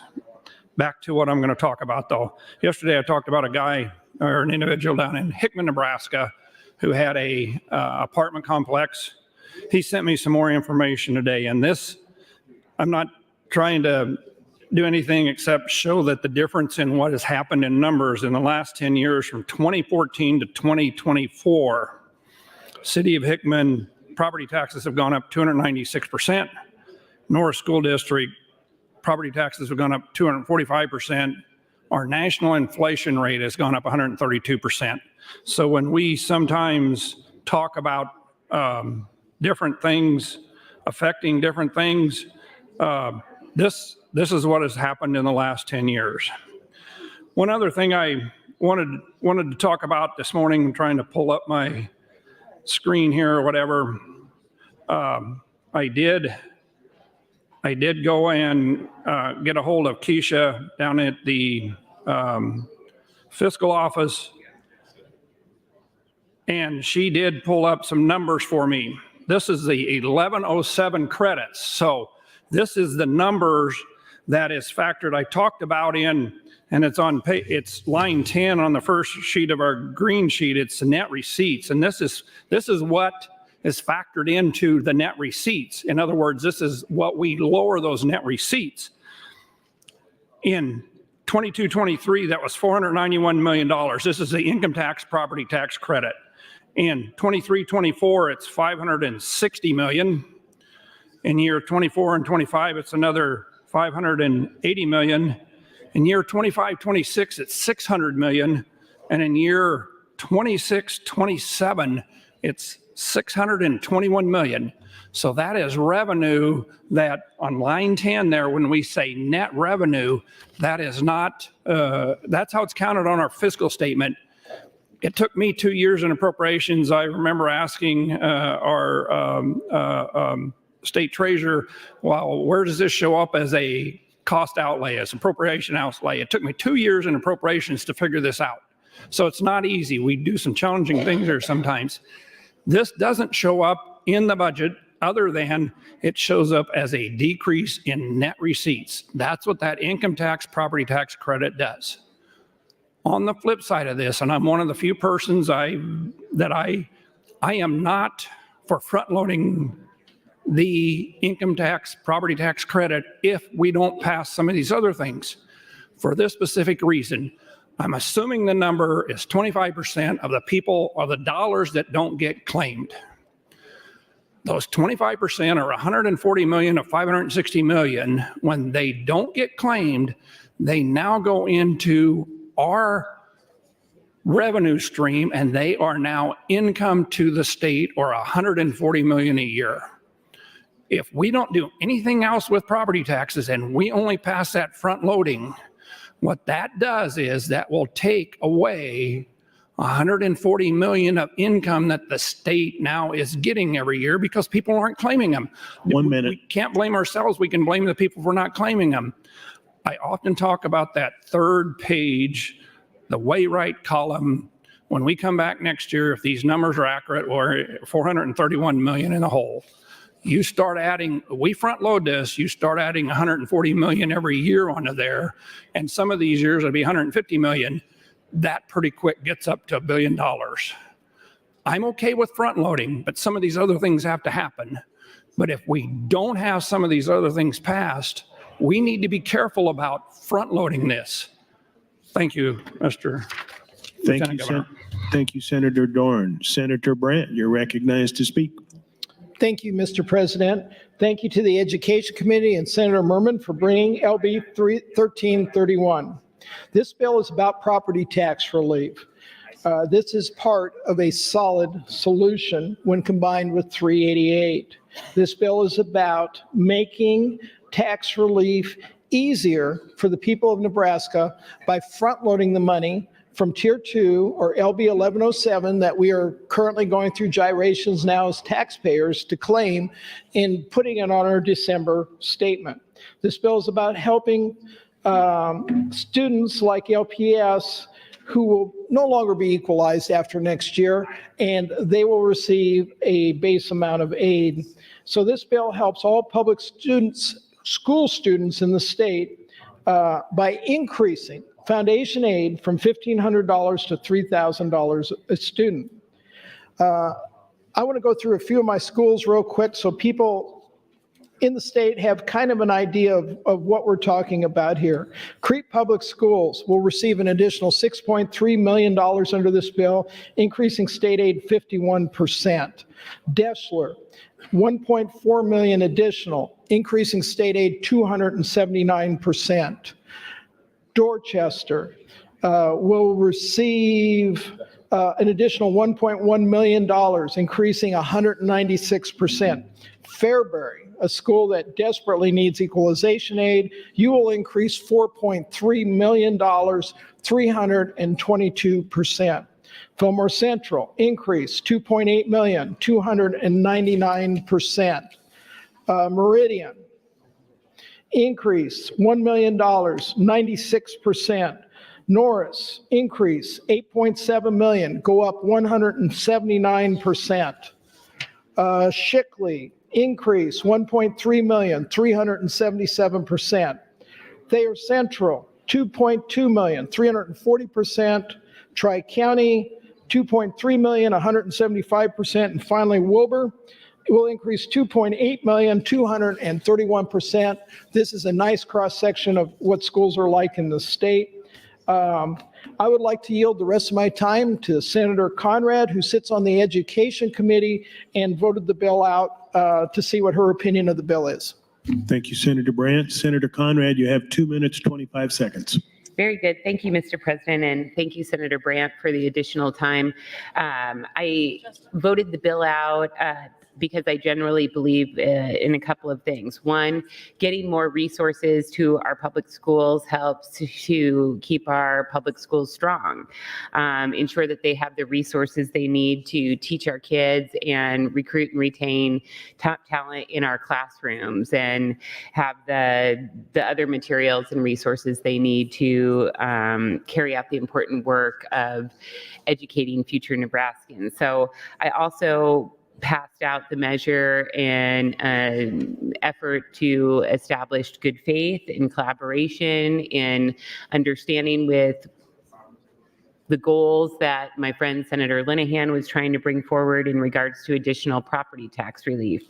And I know you and I have talked many times about this, as I have with Senator Hughes and other members.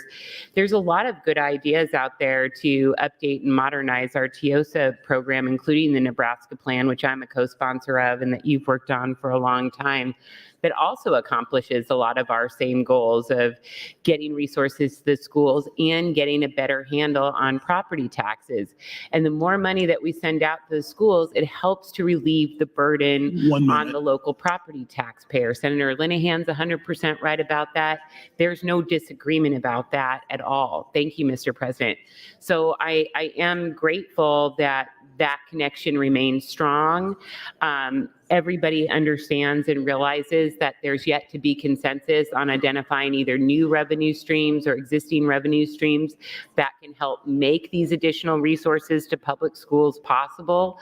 But I think even though it may not seem like it, we're probably all a lot closer than it might feel in trying to address property taxes and trying to make sure that our schools have the resources they need to carry out their important work. So I voted the measure forward because I think it's an important conversation to have, and probably one of the most important conversations to have for issues emanating out of the Education Committee. So with teacher shortage, with what the concerns we have about accountability and test scores and other issues, we really need to keep our focus on resources for the schools. Thank you, Mr. President. Thank you, Senator Brandt. Thank you, Senator Conrad. Senator John Kavanaugh, you're recognized to speak. Thank you, Mr. President. I apologize to Senator Merman. I wasn't going to speak on this bill, but I guess for the relevance to the comments, I support the IPP at the moment. So I pushed my light to talk about the exec board's letter, and I would just tell you all that this is embarrassing and disappointing. And those of you who maybe want to hide behind the letter and claim that, wash your hands of it and say, we did it, we're done, I'll let you know that that was a letter of the exec board and not a comment of the legislature. So as it stands right now, the exec board has said that they disapprove of this kind of language, but the legislature has not. So those of you who have not spoken out, who have not done anything, who have not taken an affirmative declaration that this is not the type of place and language that's appropriate, that is going to be a stain on your record for posterity. Those of you who want to think of yourselves as statespeople and do nothing, this will reflect on you forever.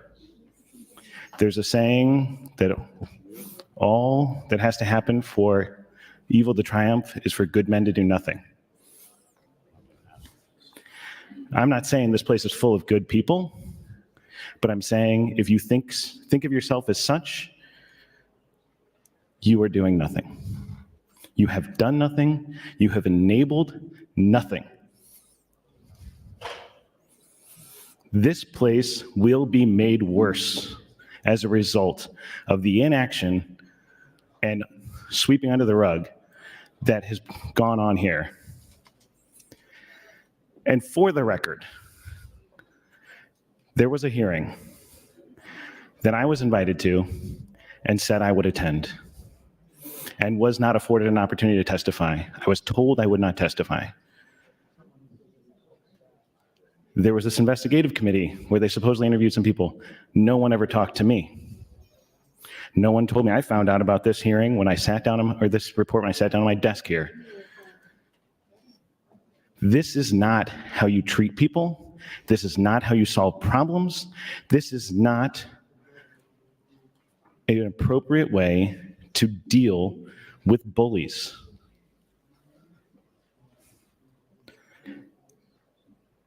On the outside, looking in here, the people of Nebraska are left with nothing but to think that this place is full of inactive cowards.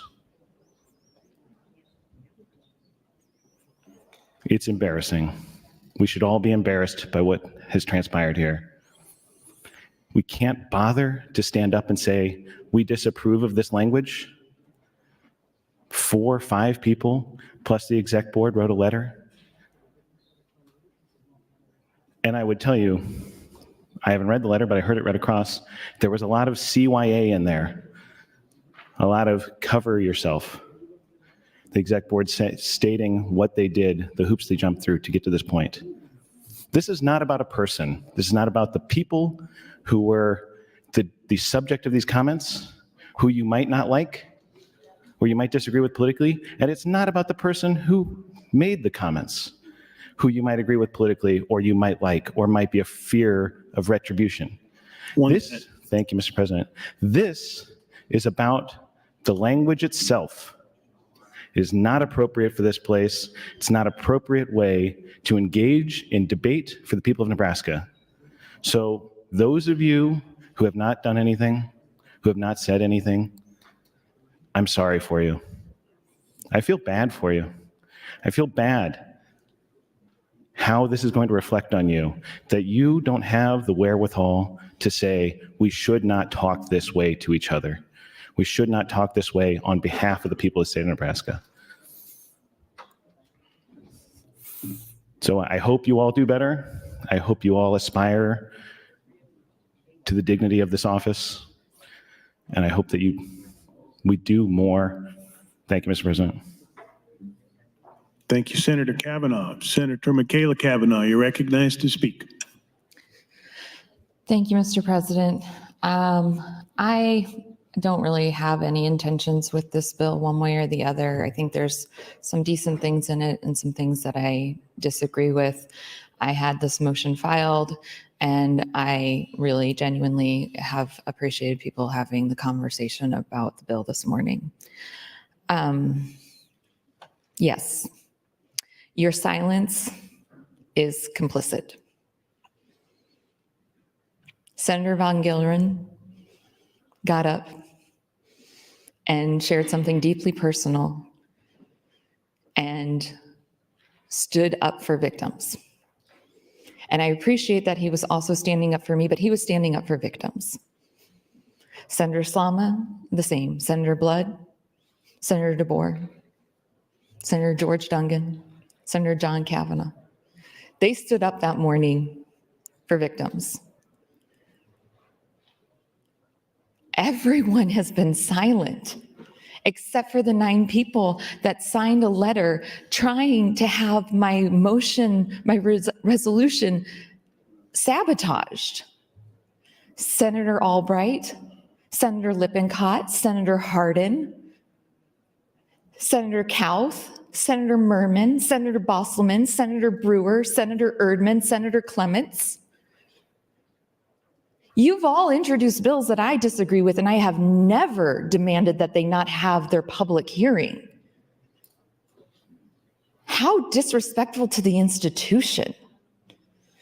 And in addition to that, you stand by that language in doing that.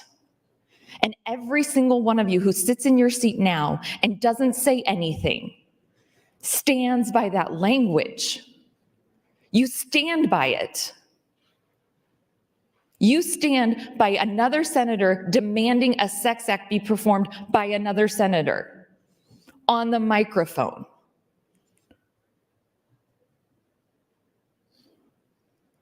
And you kind of condone it if you say that it's just free speech. Free speech does have consequences. And a censure motion is also free speech. A censure motion on the floor is a debatable motion that we all can talk about. It is more speech. And I have been denied that. I have been denied more speech. And so has Senator John Kavanaugh, and so has Senator George Duggan. All three of us have been denied more speech. And not only that, you have failed us and you have failed Nebraska. Your silence. I don't care if you come up to me and say nice things to me. Your silence in the public forum is what I care about. That is what matters. You want to protect children from porn, but you don't care if my children are subjected to this public media circus? Or Senator John Kavanaugh's children? Our children could have been here. They're fourth graders. You don't care. You're morally bankrupt. You sit here and you say nothing. And nothing will ever compel you to do the right thing. I am so sorry to Senator Slama for not standing by her in the past. 1 minute. And I am grateful that at least some semblance of progress has been made by this cover your ass letter. But you all sitting in your seats, remaining silent, is a failure of duty. Thank you, Mr. President. Thank you, Senator Kavanaugh. Senator Hansen, you're recognized to speak.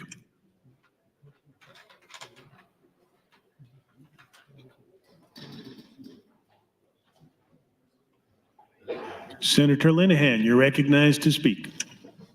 Question. The question's been called. Do I see 5 hands? I do. The question is, shall debate cease? There's been a request to place the House under call. The question is, shall the House go under call? All those in favor vote aye. All those opposed vote nay.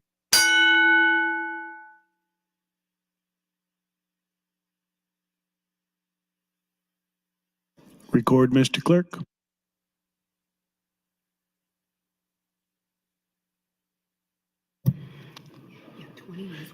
20 yeas, 1 nay to call the question.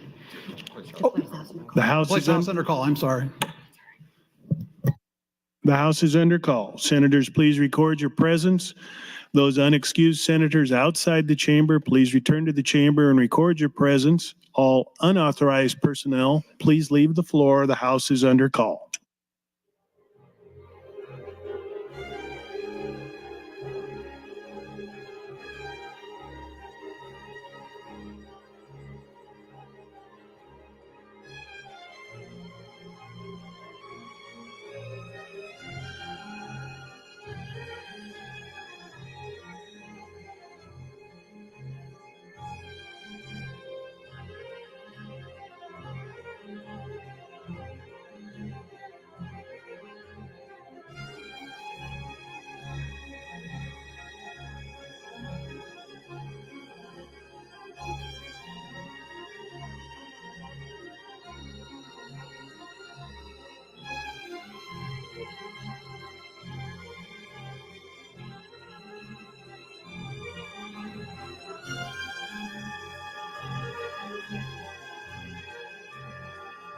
Senators Day, McKinney, Bostar,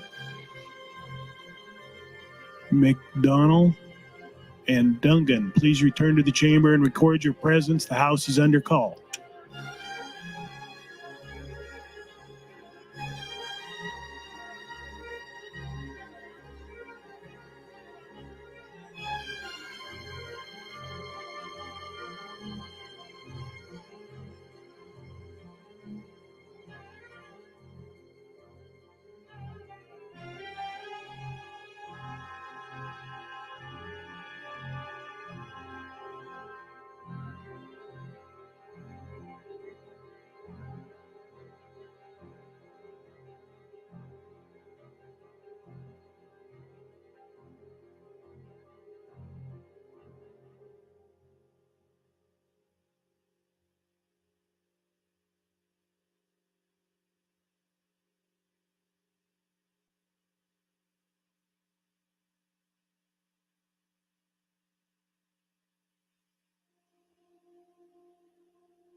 Senator Linehan, we're lacking Senator McKinney. How do you wish to proceed? We will proceed. Members, the question is, shall debate cease? All those in favor vote aye. All those opposed vote nay.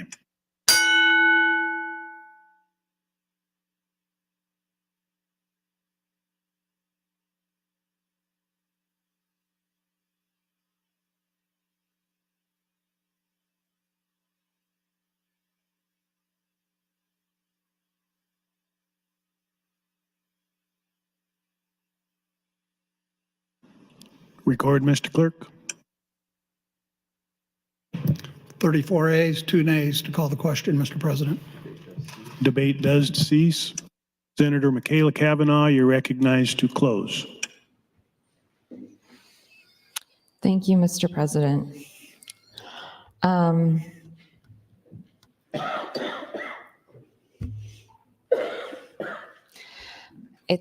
I don't even know how many days, 6 days left? I don't know.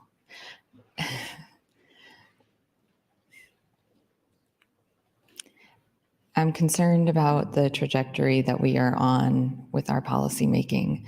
There are good things in LB 1331, like front-loading LB 1107. And if you don't know what front-loading 1107 means, yeah, I didn't really either. But I'll let somebody else explain it. It's pretty typical Nebraska. My brother and I talked about how this institution has failed us and victims, and the next person to speak is a woman who calls the question. No acknowledgement whatsoever from any of you. Cool.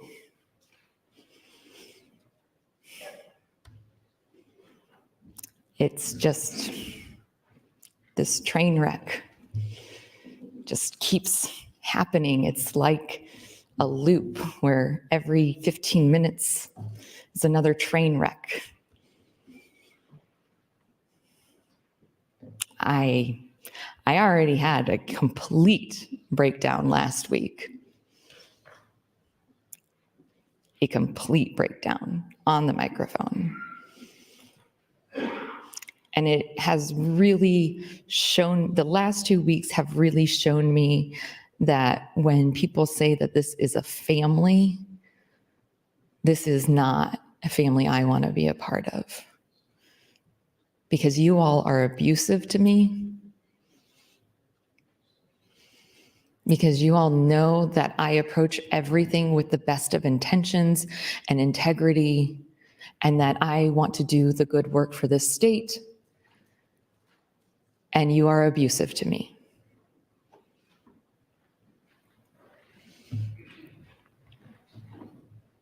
And you all should be standing up on this next round and saying whether you agree that Senator Halloran had every right to demand a sex act from one of the Kavanaughs, or you don't agree that he should have done that, even if he had the right to. Every single member should stand up and speak out. But you won't, because you are cowards. Thank you, Mr. President. Thank you, Senator Kavanaugh. Members, the question is the motion to indefinitely postpone. All those in favor, vote aye. All those opposed, vote nay.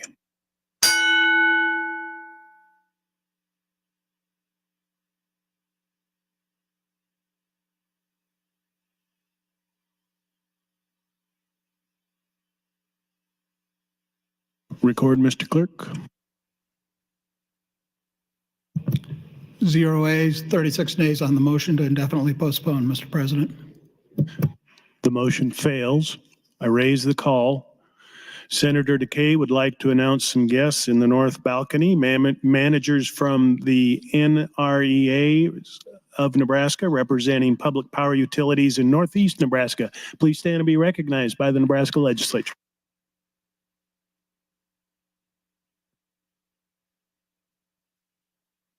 Mr. Clerk, for items. Thank you, Mr. President. I have amendments to LB 20 by Senator Dungan, amendments to LB 1023A by Senator Von Gilleren, amendments to LB 685A by Senator Lowe, a motion to LB 287 by Senator Hunt.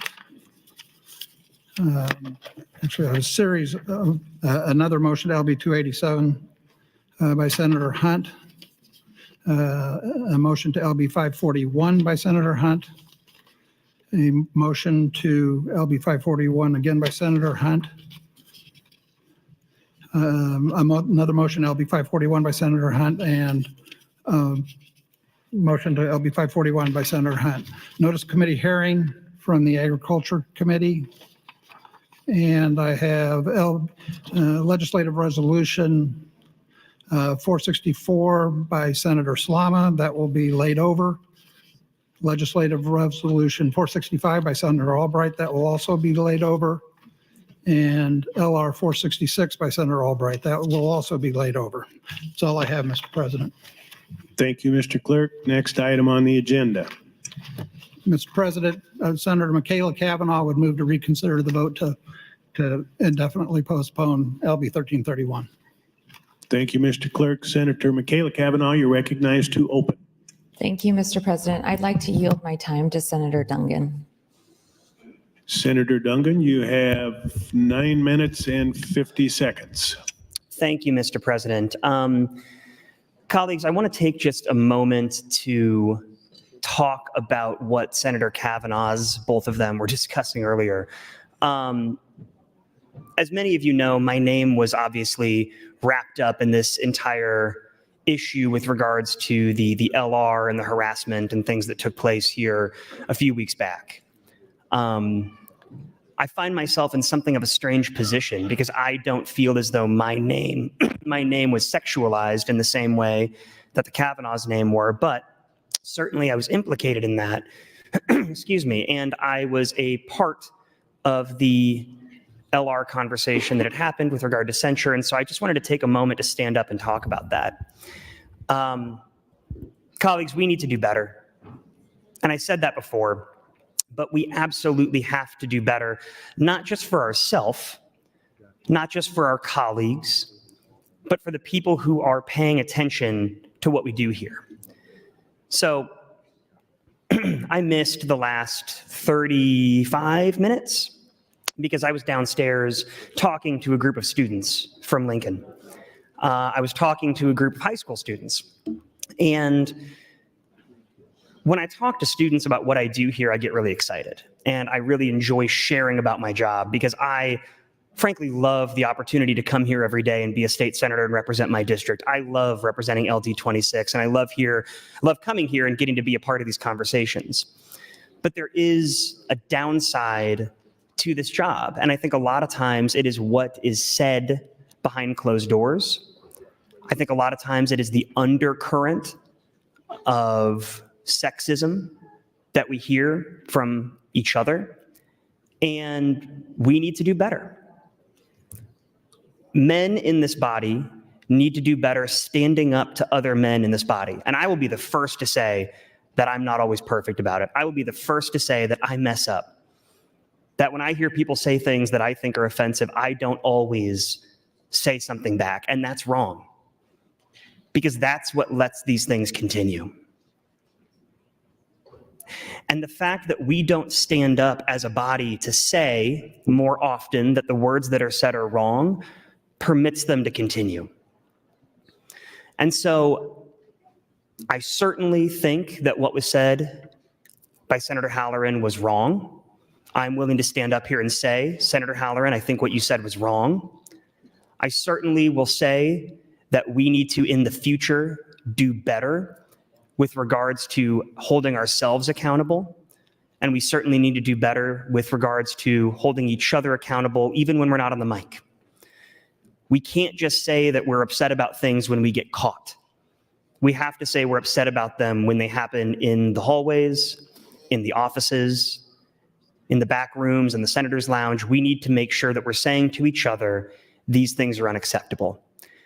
And whether it's implicit sexism, whether it's implicit racism, whether it's implicit classism, homophobia, transphobia, whatever it may be, we owe it to Nebraskans to always stand up and say, that's not right. And in the conversation that I was having with these students downstairs, one of the things we talked about was whether or not people want to stick around in Lincoln after they leave. And I said, I love Lincoln, right? I was born and raised here, and I left for a short period of time, and then I came back because I missed home. But part of the conversation that was shared with me was that there are people who don't feel welcome here. And they don't feel welcome here because of the language and the things that we say and do in the legislature that makes its way to the news, that makes its way onto the evening news that their parents are watching, that makes its way into the paper, that makes its way onto Twitter. It seeps out, and it has an insidious effect because people don't feel welcome. So I'm here to say to anybody watching at home, you are welcome. I'm here to say to my colleagues, do better. And I'm here to say to myself, do better. We owe it to ourselves, we owe it to the institution, and we owe it to Nebraskans because we are capable of being better.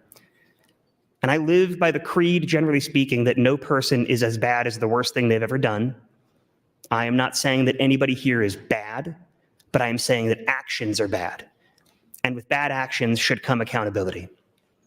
So, colleagues, please take this not as a reprimand, but as an encouragement that we can and must step up in the future. And I'm hopeful we never have to have this conversation again. Thank you, Mr. President. Thank you, Senator Dungan. Senator Wayne, you're recognized to speak. Thank you. I didn't know Senator Duncan was going to say that, but it kind of leads into what I was going to say. I spoke on this floor, and I never condoned Senator Halloran's actions. And in fact, the reason I was silent the first couple of days is because I'm on the 6-member committee, and I figured this would be a hot issue, and I didn't want to show any bias one way or another. But once I was not selected out of the committee, I did get on the floor and say I didn't condone it. But Senator Duncan is correct, and I want to make sure people understand our duty in here. I was not on the floor that night, but if you'll turn to your rule books on Rule 2, Section 8 and 9, it lays out exactly what you are supposed to do. And the reason I know that is my first year, I wanted to do a censure motion, but it had moved on. Here's what that means. Everybody has a duty to keep the decorum on this floor.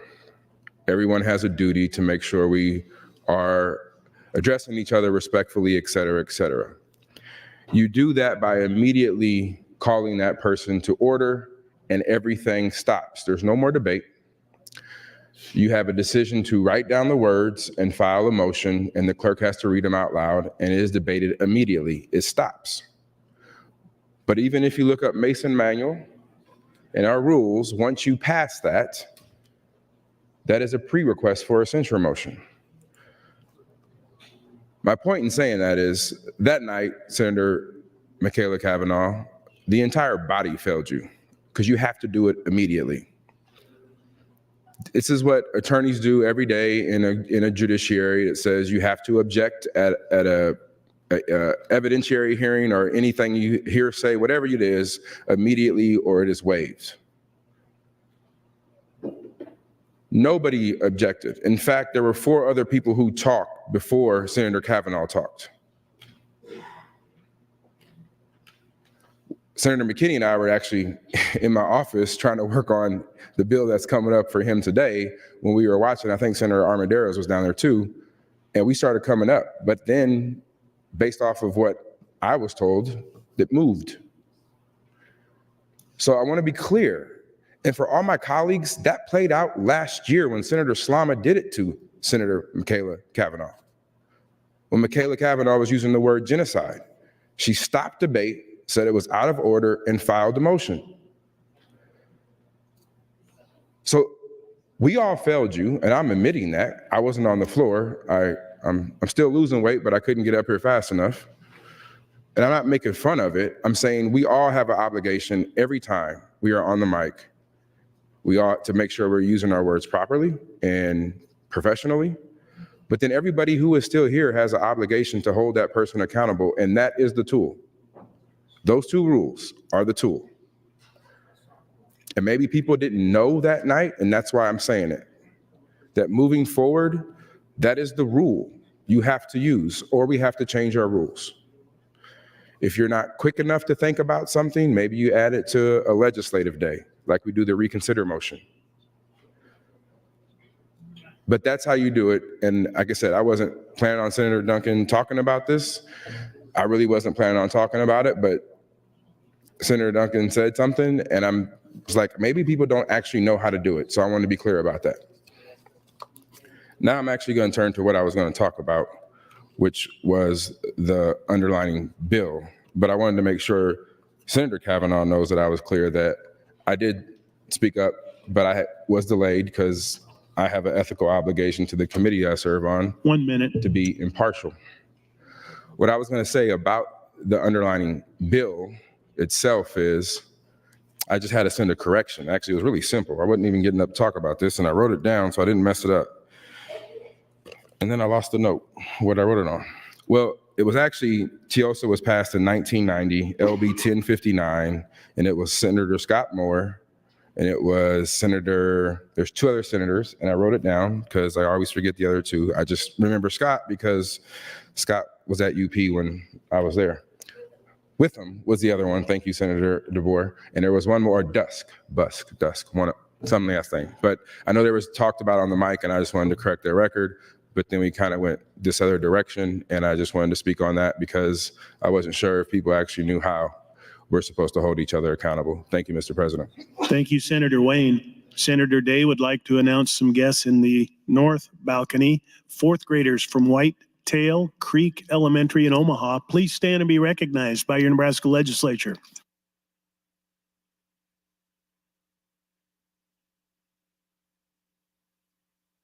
Senator Slama would like to recognize some guests in the south balconies, many on their sophomore pilgrimage across Nebraska.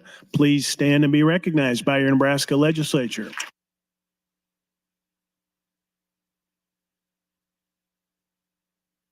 Senator Vargas, you're recognized to speak. Thank you very much. I intend to speak on the general file bill and also on the conversations that we've been having since the reading out of the report.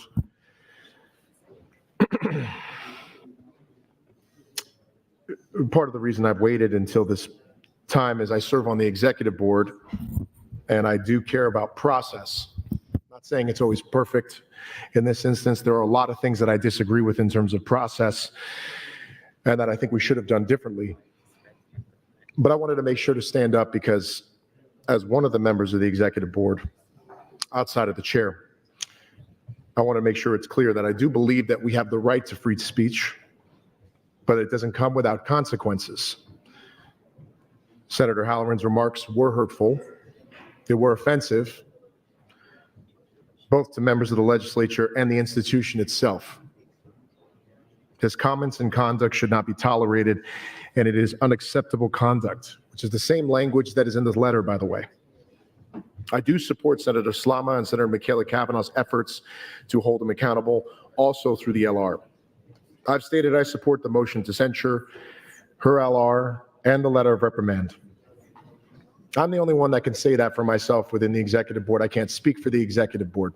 The actions taken by the executive board is what was in front of us. But I did want to apologize because even though we did come to an action, I also don't want that to believe that it represents each individual executive board's full attention or commitment to the efforts made in committee. And it's not because Senator Michaela Kavanaugh is bringing it to light only. It's because I'm only one member as a member of the executive board. And also, I do believe we have to do better as a body. To Senator Wayne's mention, there is more that we could have done in the moment. But as an executive board and as colleagues and employees, our workplace harassment policy is policy. And we do have a responsibility of abiding by our policy and making sure that there are consequences as a result of violating it, which there clearly were as a result of this report. And I do hope it is a call to action from here on in, which is we are all held accountable to the words in our policy. We're all held accountable to our conduct to each other, how we treat each other, what we do, how we do it. We're not absolved of that. And that precedent has been made of a reprimand. Maybe not the consensus for a censure, even though I've also stated I would support that. But it is also our responsibility for future executive board and the members on this floor to make sure that we are protecting individuals and staff and senators to the best of our ability within our policies and improving policies similar to the Senator Slama has asked over the years, and building that consensus within the executive board to do so. I just wanted to make sure that was clear, especially since I know Chairman Aguilar spoke. And I do think the things that we could have done differently to make sure that we are both informing Senator Michaela Kavanaugh and Senator John Kavanaugh and Senator Dungan, and I apologize for that. 1 minute. But I also wanted to make sure it's clear that an action was taken that sets precedent on a standard. And I hope it's not just to Senator Halloran, but to anyone. I've had this conversation with others off the mic, that we all are responsible, especially the executive board, for making sure that people feel safe in this workplace. We're protecting free speech, but there are also consequences for violating that, which is clearly what this report showed. On the bill itself, do stand in support of the bill. I want to make sure we figure out a way to fund it and find the revenue sources to do so. But I appreciate Senator Linehan and Senator Merman's work on it. And with that, I'll yield the remainder of my time. Thank you, Senator Vargas. Senator Frederickson, you're recognized to speak. Thank you, Mr. President. Good almost afternoon, colleagues and Nebraskans. So, I'm obviously listening closely to this conversation, and in terms of the bill, I support the bill. I'm going to vote for the bill, but I did want to speak out a little bit and make some remarks about what's been transpiring this morning and conversations we've been having in here. And I think as senators in this body, we have a number of many difficult conversations, and we experience a lot of challenging dynamics within here. And sometimes, for better or worse, these things play out on the floor in a very public space with a lot of eyes on us. And I haven't really spoken out publicly on the floor about this yet, partially because I was waiting for the opportunity pending what was decided in the executive board today. And as we heard earlier this morning, there's not necessarily going to be a formal time to speak on this, so I wanted to use this opportunity to say a few words here. And I think sometimes it's easy to, I don't know about other people in here, but sometimes I feel like it's not really real life in here. Sometimes it feels like we're kind of living in this, a bit of a different bubble or a different world. And I think it can be very easy to get caught up in some of the emotions and feelings that happen. And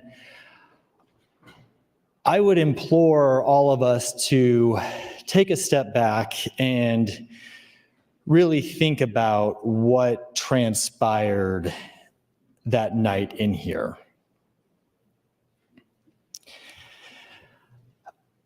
That was inappropriate. It was egregious. And if we're being honest with each other, there is no way that that type of behavior would ever be tolerated in a private business.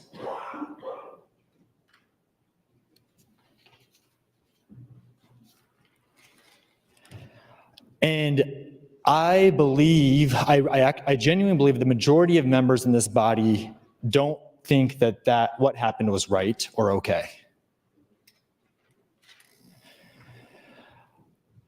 But I also feel like the letter that was read by the executive board feels a bit more like a formality than a condemnation when we have it be read and we just sort of breeze past it and move right on as though, you know, this is like an announcement of a new amendment filed.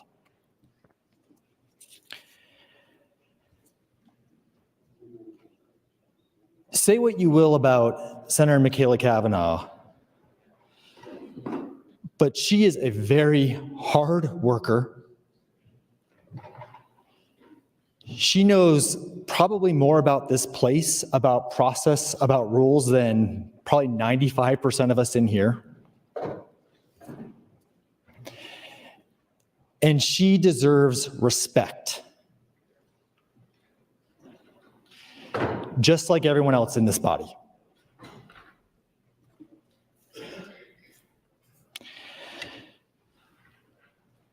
Senator Halloran's behavior was unacceptable. It was unbecoming of this position. 1 minute.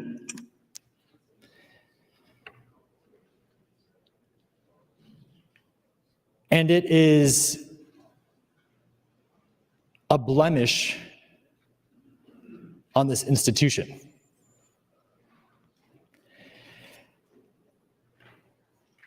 And just because censure motions have not been formally exercised in the past does not mean they should not be exercised now.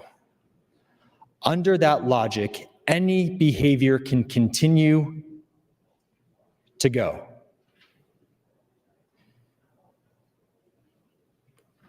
We need to put our feet down, and say no. And I'm hopeful, and I know we as a legislative body will learn from this, and I know we will do better in the future. Thank you, Mr. President. Thank you, Senator Frederickson. Senator Blood, you're recognized to speak. Thank you, Mr. President. Fellow senators, friends all, I stand opposed to the reconsideration and hoping that we can do better on the underlying bills so I can also support those bills. But now I'm going to take some time, as others have, to talk a little bit on what happened today. I Thanks, Senator Frederickson, for saying many of the things that I had planned on saying. I agree this would never happen in any workplace.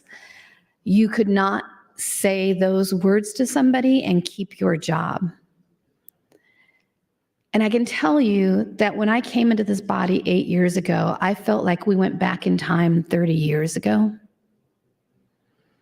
Because I'm in that generation where I worked a lot of male-oriented jobs, and the stories that I can tell of things that happened to me in the workplace trying to get justice are stories that are so off color, especially since we have grade schoolers coming through, that I can't tell them on the mic today. And I remember feeling frustrated when I would file a complaint and we would hear things like, well, you know, that's just George. That's just John. That's just how it is. They mean no harm when they talk to you that way. When they would talk about their body parts and what they would do with body parts, or talk about your body parts and how maybe you'd look prettier if you did this with your hair or this with your makeup or wore a different bra. Those times were not that long ago. And as an elected official, I felt like I was going to come into a body where nothing like that would ever happen, because there is a level. I always make fun of when people are like, it's so prestigious to be a senator. It's like, I'm just a senator. I make $12,000 a year.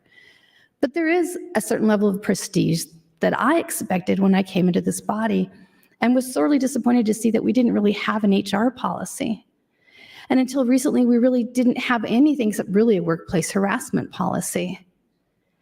And you see that in the demeanor of some of the things that have happened over the years. You saw a senator use the F word against another senator, for those of us that were here in the last 4 years. You've seen senators throw things at other senators. Maybe you haven't, but I have. You've seen people come onto this floor inebriated. I've seen a lot of things on this floor that I would never see in a workplace, and if you did, that person would lose their job. Period. This committee had an either or. They picked the lesser of the two.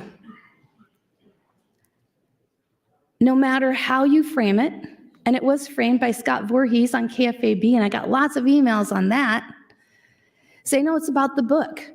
And we're just trying to express to you how bad this book is and that it may be in libraries. It's not about the book. Because if it's about the book, then I would challenge a senator to take that to their parish, St. Cecilia's, and read that at Mass. Because, you know, it's about the book and you want to make sure they know about that language. Or take it to the restaurant downtown and read it in front of people. Would you do that? No, you wouldn't do that because you were looking for shock value. You were not trying to prove a point about the book. You were trying to create shock value. And I go back to what happened that day, where I got text messages and phone calls throughout the night because women that watched that night, especially those that knew that the context of that book, that particular scene was a violent rape scene, a true story of a college student. You have no idea how many people on this floor, men and women, 1 minute, have been violently, sexually harassed, assaulted, some more than once. You have no idea the trauma that was caused to the victims here in Nebraska when you used those words on this mic. You didn't victimize just Senator Kavanaugh, you victimized other women over and over again because you reminded them of the trauma. And for those of you that say, well, these people need to just get over it, that was in their past, that is not how trauma works. And to minimize trauma like that, I think is humiliating. And I have heard it in this body since this incident. Get over it. Well, do you get over the loss of a loved one? That's trauma. Do you get over the loss of a dog if it gets hit by a car? That's trauma. You don't get over trauma. You carry trauma like a wet blanket and you survive. We can do better That's your how we time, handle Senator. these things. Thank you, Mr. President. Thank you, Senator Blood. Senator DeBoer, you're recognized to speak. Good afternoon, good morning, colleagues. I think that we have seen recently some flaws in our system. So I would like to propose some potential things to think about, and I thought I would propose it here. Senator Wayne mentioned this. He and I were talking. He said, the way to do this in our rules is you have to immediately object to words said on the microphone. The problem is, of course, that in a courtroom, when you object to something, it's based on well-defined rules of evidence, which you have gone to law school to learn. And so you can make the objection in the moment. But when you're talking about the kinds of objections to language that we're talking about here, I think it's entirely reasonable that one might not be able to make those in the immediate moment that they happen. And so my proposal for us to consider would be to move the timeline out for making the objection to words to a longer period of time. Maybe you have till the end of that day, maybe you have 24 hours, maybe you have till the end of the next day, some period, not forever, in which a person can object to words said on the floor. Because the truth is, we have to do something. This has happened multiple times in the 6 years I've been here. So I think that if our rules provide the ability to object to words, that they ought to provide the ability to object to words in a way that's feasible, and we ought to fix the rule. So I'll bring a rule change next year that would suggest that change, because I do think it is important to have the ability to hold each other accountable in those circumstances where there are words which are accepted to, which we already have in our rule book, but in a way that I don't think is actually particularly feasible.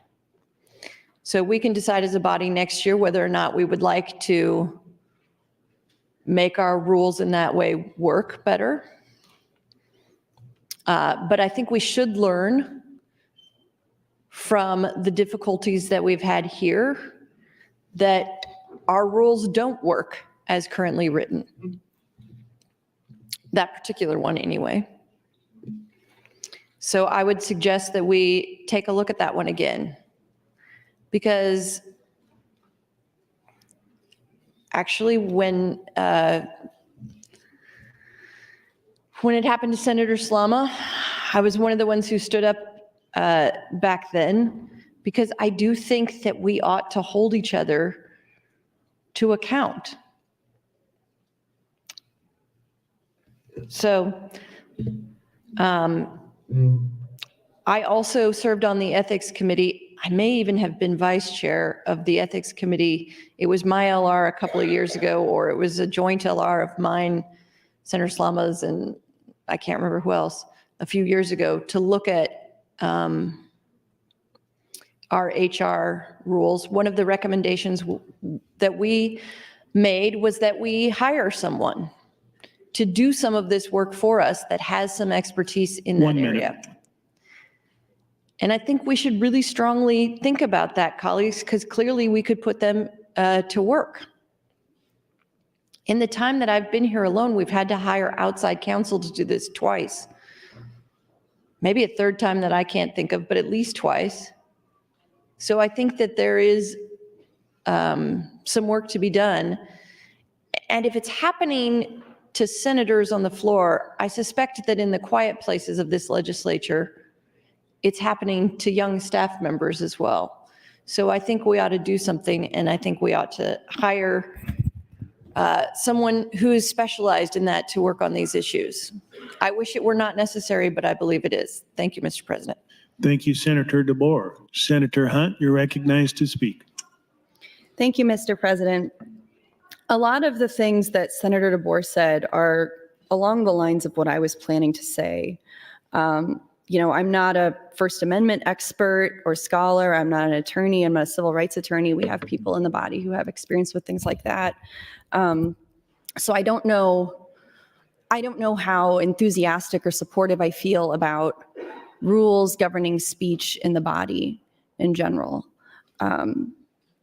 We do need a system, and we need to have a system that we can be sure won't be abused to silence the voices of the minority as well, to silence the kinds of speech that we don't like. But nobody in this body, no single person in Nebraska listening should think that what Senator Halloran said was okay. And he does have the right to say it, and I support Senator Kavanaugh's right to censure him, and I would support that motion. There is no scenario where you should be able to say something to your coworker like what he said. And I do think that here in the legislature, we do have a position that in some ways rises above or is on some platform above mere coworkers. I mean, we didn't apply for this job with the clerk or the governor. Some of you did. Okay, some of you did, we know that. But we earned the right to be here and have this platform. We all represent 46,000 Nebraskans. And we have the right to hire our staff, to pay them what we see fit within a range. We run all of our offices like a little business in a way. And we all have a lot of independence and a lot of responsibility with that platform that is honestly not the same thing as any other common workplace. So it's hard to look at norms in human resources and say like, okay, what would a company do in Nebraska for their human resources rules, and apply that to what we do here, because so much of what we do on the floor is speech. Our work is speech. We push red button, we push green button, and we push white button, and then we can do speech. That's the job here. And so that would be my concern with that. We all have an obligation every single time somebody rises up, as Senator Halloran did, and spoke to Senator Michaela Cavanaugh like he did, to stand up and say, do not do that. And what Senator Justin Wayne said to that effect is right. But I also agree with what Senator DeBoer said, which is when it happens in that moment, especially for somebody who has experienced sexual violence in the past, it's very common to freeze. It's common to just completely freeze and not know what to do. And that was my experience personally. And I've said to many people, to the news everywhere, that I regret so much that I didn't speak up in that moment. But I was sitting here in my chair and I looked up at the clerk and the folks sitting up there, and my face was just like, slack-jawed, like, oh my God, I can't believe what I'm hearing. What can we do? What can we do? And so to put the onus on the person experiencing that kind of harassment in the moment to call for a censorship right at that moment, I think that's too high of a bar for a person who's experiencing violence. It was too high of a bar for me. And I hope that in the future, if this happens, and I hope it never happens, I hope that the people in the body are strong enough that one of you will stand up and cut this speech off and say, this is not what we stand for in the legislature. 1 minute. Thank you, Mr. President. I also think that this conversation is healthy and good for us in the legislature. But I will say, look at the queue, look at the people who have spoken. The only people who have stood up and spoken after Senator John Kavanaugh and Senator Michaela Cavanaugh spoke and implored us to do so are her friends. People who already supported her and who have been supporting her. I look around the room at many people who, all of you should be able to say something. All of you should be able to say something against this, whether or not you are Michaela's friend. Thank you, Mr. President. Thank you, Senator Hunt. Senator Day, you're recognized to speak. Thank you, Mr. President, and good morning, colleagues. Senator Kavanaugh is right. I have not gotten on the mic to speak about this. First, because I was hoping that we would be debating the censure motion on the floor, and that would give me an opportunity to say what I wanted to say. It appears that that is not going to happen. So I'm going to talk today, but also I think for a lot of us in here, men and women, but I think particularly women, this stuff is really hard to talk about. because many of us lived lives that are rife with sexual harassment and sexual violence. And for me, getting on the mic and talking about this stuff, like I can't even get my thoughts together well enough to write something down to figure out what I'm going to say, because my brain is scrambled eggs. I have so many things and points that I want to make, but it's hard to get my thoughts together. It feels like someone is sitting on my chest. I feel like I'm going to throw up. I hate talking about this stuff. Partially because I think for a lot of women like myself, we remember the first instance of some kind of ogling or sexual harassment or being stared at in public happened to us when we were little girls. I remember when I was a little girl with my mom at the mall. I don't remember how old I was. I was very, very young. And there was a group of men staring at me. And my mom grabbed me and pulled me close to her and kind of like shuffled me out. I remember that very distinctly. And I was so young. And I think that people don't take this stuff seriously. And I think that the unfortunate reality for a lot of us is this event that happened with Senator Kavanaugh and all of the other things that have happened to us here since we have gone out of our way to become elected officials and senators representing the state of Nebraska remind us of all of those times that things like this have happened to us in our lives. And this is just another example of an event involving a man doing something disgusting and egregious that we don't want to be a part of. But here we are. And a letter is being sent out. I think you get to a point where this stuff happens so frequently in your life that you just don't expect anybody to do anything about it. But this is the Nebraska Legislature. People are watching. This is national news. And we're doing nothing about it. I need you to think about the statement that makes to the women in your lives. Think about it. This isn't just about voting. I think that sometimes it's hard in here because we know that any vote that we take, whether we vote for or against something, can put a target on our backs politically. I've had a target on my back since I got here. Sometimes that's just part of the job. Sometimes you put a target on your back in order to do the right thing, period. 1 minute. I wanted to make sure that I mentioned the other incident that I had wanted to talk about on the floor that happened a couple of nights after the original incident with Senator Halloran. I was sitting here in my chair. Senator Halloran came up and very brashly and loudly started talking to Senator Lippincott and Senator Albright in two separate incidences, mocking and making fun of Senator Kavanaugh and talking about how she watches porn. Loudly. And I see him back there shaking his head. I was sitting right here.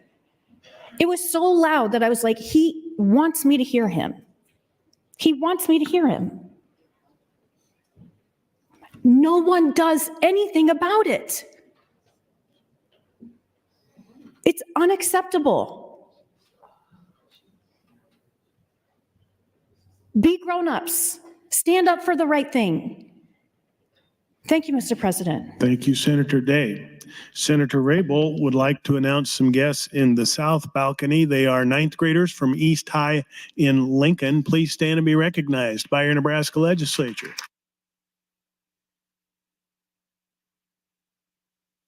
Senator Bostoman would like to recognize students, teachers, and parents of fourth graders from Schuyler Community Schools in Schuyler in the North balcony. Please stand and be recognized by your Nebraska Legislature.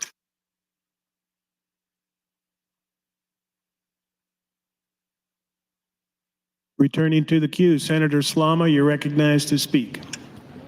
Thank you, Mr. President. Good morning, colleagues. So I'm actually disappointed I missed this. Most of my colleagues have actually left the floor, which I think is really disappointing. I do a call of the House, but like if you can't be bothered to voluntarily spend time here, I'm not going to force you. And since there's kids in the balcony, I'm going to probably filter what I need to say. I am glad we're talking about this today. Senator Halloran's comments and the letter of reprimand that followed, I think, is a disservice to every rape victim that reached out and poured their hearts out in my inbox, very bravely expressing the impact that Senator Halloran's comments had on them. I have victims of some of the most abhorrent crimes you can commit against a person who reached out and let me know that they were dealing with renewed mental anguish, renewed symptoms of PTSD returning as a result of being forced to hear what was said on the mic. And I could relate to a lot of that because I was going through the same thing. And if anybody wants to ask why I look tired, why I've been fried over the last couple of weeks, no, it's not because my baby isn't sleeping. I told everybody it was because one wasn't sleeping. He's not, but that's neither here nor there. It's because I can't sleep because my nightmares are coming back. And these aren't just like, oh, unpleasant dreams. I am literally frozen when I wake up and I cannot do anything. I cannot move. And that's because, once again, we have a senator on the floor who thinks it's okay to talk about raping a colleague. And fine, we've done a letter of reprimand. That's what Senator Halloran's legacy will be. And that's sad for him. But what I think is far more upsetting is how this process has failed Senator Kavanaugh and Senator Dungan, along with the rest of the state of Nebraska. Senator Kavanaugh was never asked by anybody in leadership, are you okay? And what do you want to see happen as a result of this? Not once. Like, you would think that would just happen as a matter of course, to check in, see if she's okay, see what she wants to have happen, and it never happened. Point one, that's unacceptable. And point two, I still believe censure and Senator Halloran, especially given his comments that Senator Day outlined, that Senator Arch then confirmed to the press happened, that resignation is absolutely in order. And if he was being an adult, he would pick up his toys and go home. He would resign. If he had any respect for this institution or his colleagues, he would resign. But the reason why a censure isn't going to come to the floor is because some of the most disgusting forms of tribalism I've seen from this place in 6 years, and I've seen some ugly. I have seen some really ugly stuff come out of this place, but I'm pretty sure not being able to move forward with a censure because it would become a referendum on the victim, it's one of the most disgusting things I've seen in the legislature. And the behind the scenes discussions that we had on the exec board. 1 minute. Thank you, Mr. President. I was being asked to recuse myself as a co-sponsor of this resolution. There is no precedence for that. There is no rule in parliamentary procedure that even gets close to that. And members of this body were kowtowing to people who have no idea how this legislature works to ask that me, the only woman on the exec board, recuse myself for being the one who went to bat for Senator Kavanaugh. And I'm not asking you guys to get fired up. I'm not asking you guys to get emotional. Objectively look at the facts of Senator Halloran's conduct. He talked about raping a colleague. We have an investigative report that points to that. And then under the balcony, he was making more sexually explicit comments towards a colleague. If that was reversed, would your response be any different? I'm not asking anybody to go after a friend. I'm asking you to approach this objectively. And when you approach it objectively, the answers of what is acceptable conduct and what is That's your not is pretty time. clear. Thank you, Mr. President. Thank you, Senator Slama. Senator Hunt, you're recognized to speak. Thank you, Mr. President. I just had one more thought, and I ran out of time. I got to say one other thing. I was walking out to get lunch for my staff, and I heard someone talk about how all the girls are virtue signaling again. Are you serious with that? So now I want to talk about virtue signaling and what that actually is. We have come to a place in our society and our culture where we are so divided on things. You're either in your MSNBC pod or you're in your Fox News pod. You're either progressive or conservative, whatever, and never the twain shall meet, right? It's come to a point where if somebody has a virtue, such as don't talk about raping your colleague, if someone has that as maybe a personal virtue or a personal value that they actually hold themselves, they can't even talk about that without you cynically and hatefully, cynically saying, well, they must not even think that. When you talk about the charge of virtue signaling, what you're implying if someone is virtue signaling is that they're not even talking about something that they can actually believe themselves.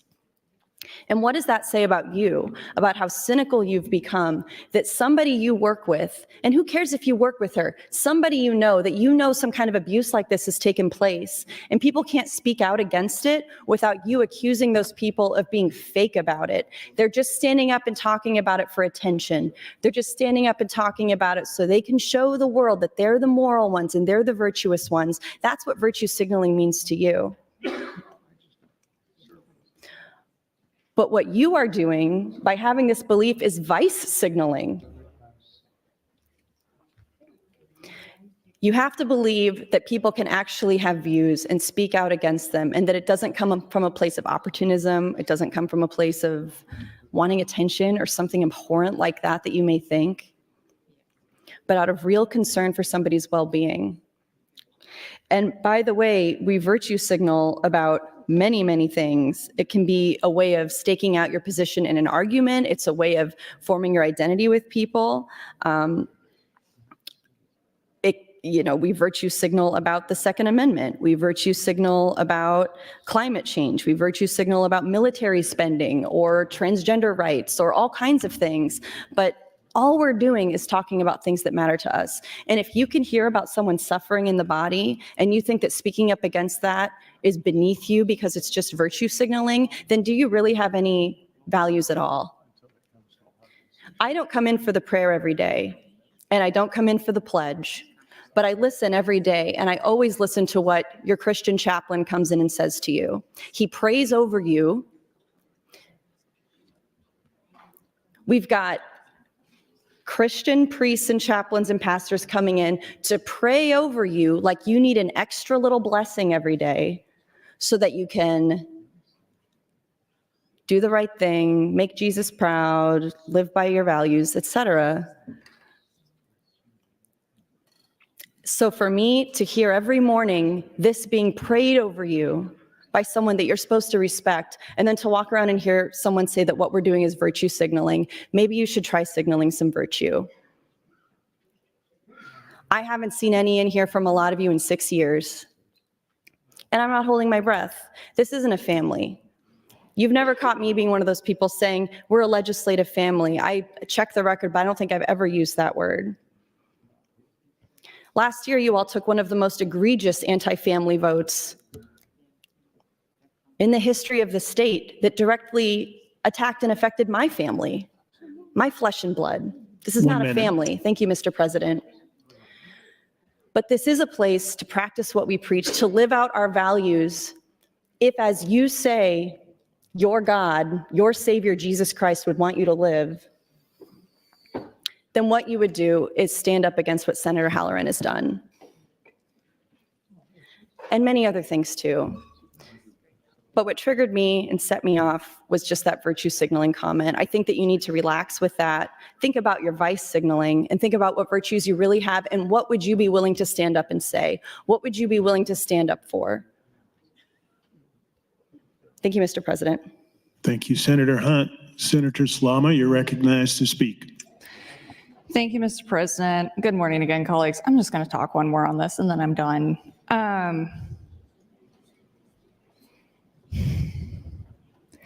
But I am going to unpack a little bit more what was going on behind the scenes. A question I am getting is, why didn't you pursue a censure?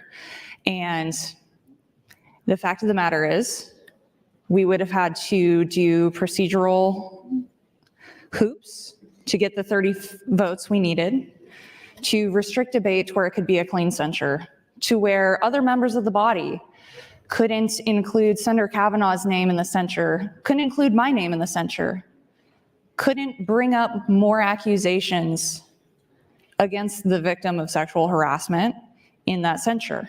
We could not lock it down. And I'm saying this, and I know that everybody's really enthralled that I'm talking about this, but I'm saying this because we need to have a permanent record of what went wrong here and not be asking ourselves the questions of what went on behind the scenes, because transparency is the only way we fix this process. Now, when it comes to censure, we would have needed 30 votes to suspend the rules, to do what we needed to do. There were a few different routes we could have gone procedurally, but no matter what, they needed 30 votes. And the thinking is one, we couldn't get 30 votes because you have the Republican Party doing their largest call to action for this session over misinformation about what happened on this floor. You have people lining up, state senators lining up to present straw man arguments to say that Senator Halloran's he's just doing the Lord's work. No, talking about raping your colleague, which again, I'm not making up. We have an investigative report that determined the exact same thing, is not doing the Lord's work. If you want to be upset about Senator Albright's bill to keep porn out of kids' libraries, blame Senator Halloran, because that bill was dead as soon as he made that speech, and he knows it. And anybody else who knows anything about the legislature knows it. So if you want to point fingers and blame anyone for why that bill failed, blame Senator Halloran. We've had threats of what we would do to Senator Kavanaugh if this censure motion was brought to the floor. We've had my inbox at least filled with really awful things. We had 9 senators sign on to a letter, including a member of the executive board, saying that we should ignore the rules of the legislature and not hold a public hearing on a censure motion properly brought by one of its members. And again, I know most of you know this, but I'm putting it on the record because most Nebraskans don't know what was going on and why so many people are still fired up about this. And you might ask me why I care so much, why I'm going to bat with Senator Kavanaugh. We don't get along. Let me be absolutely 100% clear on this. We don't get along. It does not matter. If you see something happen like that, you go to bat for that person. Senator Kavanaugh didn't do anything to deserve that crap getting said about her on the mic. She didn't deserve having an influx of people come in and say that Senator Halloran's a good person. It's Senator Kavanaugh that deserved it. No, she didn't deserve any of that. And as soon as we get to the point as a legislature where we start sacrificing our colleagues and ignoring the rules because we don't like a person, we're lost. We are so lost. And I say that and I care because Senator Chambers went after me in 2020 for months. And no one stood up for me. And the ones that did stand up for me said that I should apologize for a mailer that was sent out without my control, without my knowledge. He went after me for months, saying some of the worst things sexually you can say about a person, and no one went to bat for me. So I'm going to go to bat for Senator Kavanaugh and go to bat for this institution because Nebraskans deserve so much more from the most public workplace than this really clearly unprofessional conduct. Thank you, Mr. President. Thank you, Senator Slama. Mr. Clerk. Thank you, Mr. President. Enrollment and review reports Legislative Bill 388 to select file with amendments. Also reports Legislative Bill 388A to select file. I have motions to LB 388 from Senator Linehan, and I have a motion from Senator Michaela Kavanaugh to allow for the censure of senators, to suspend the rules to allow for the censure of Senator Steve Halloran. That's all I have, Mr. President. Oh, I'm sorry. And I have a motion to recess until 1:30 p.m. Members, you've heard the motion to recess. All those in favor say aye. Those opposed, nay. We are in recess.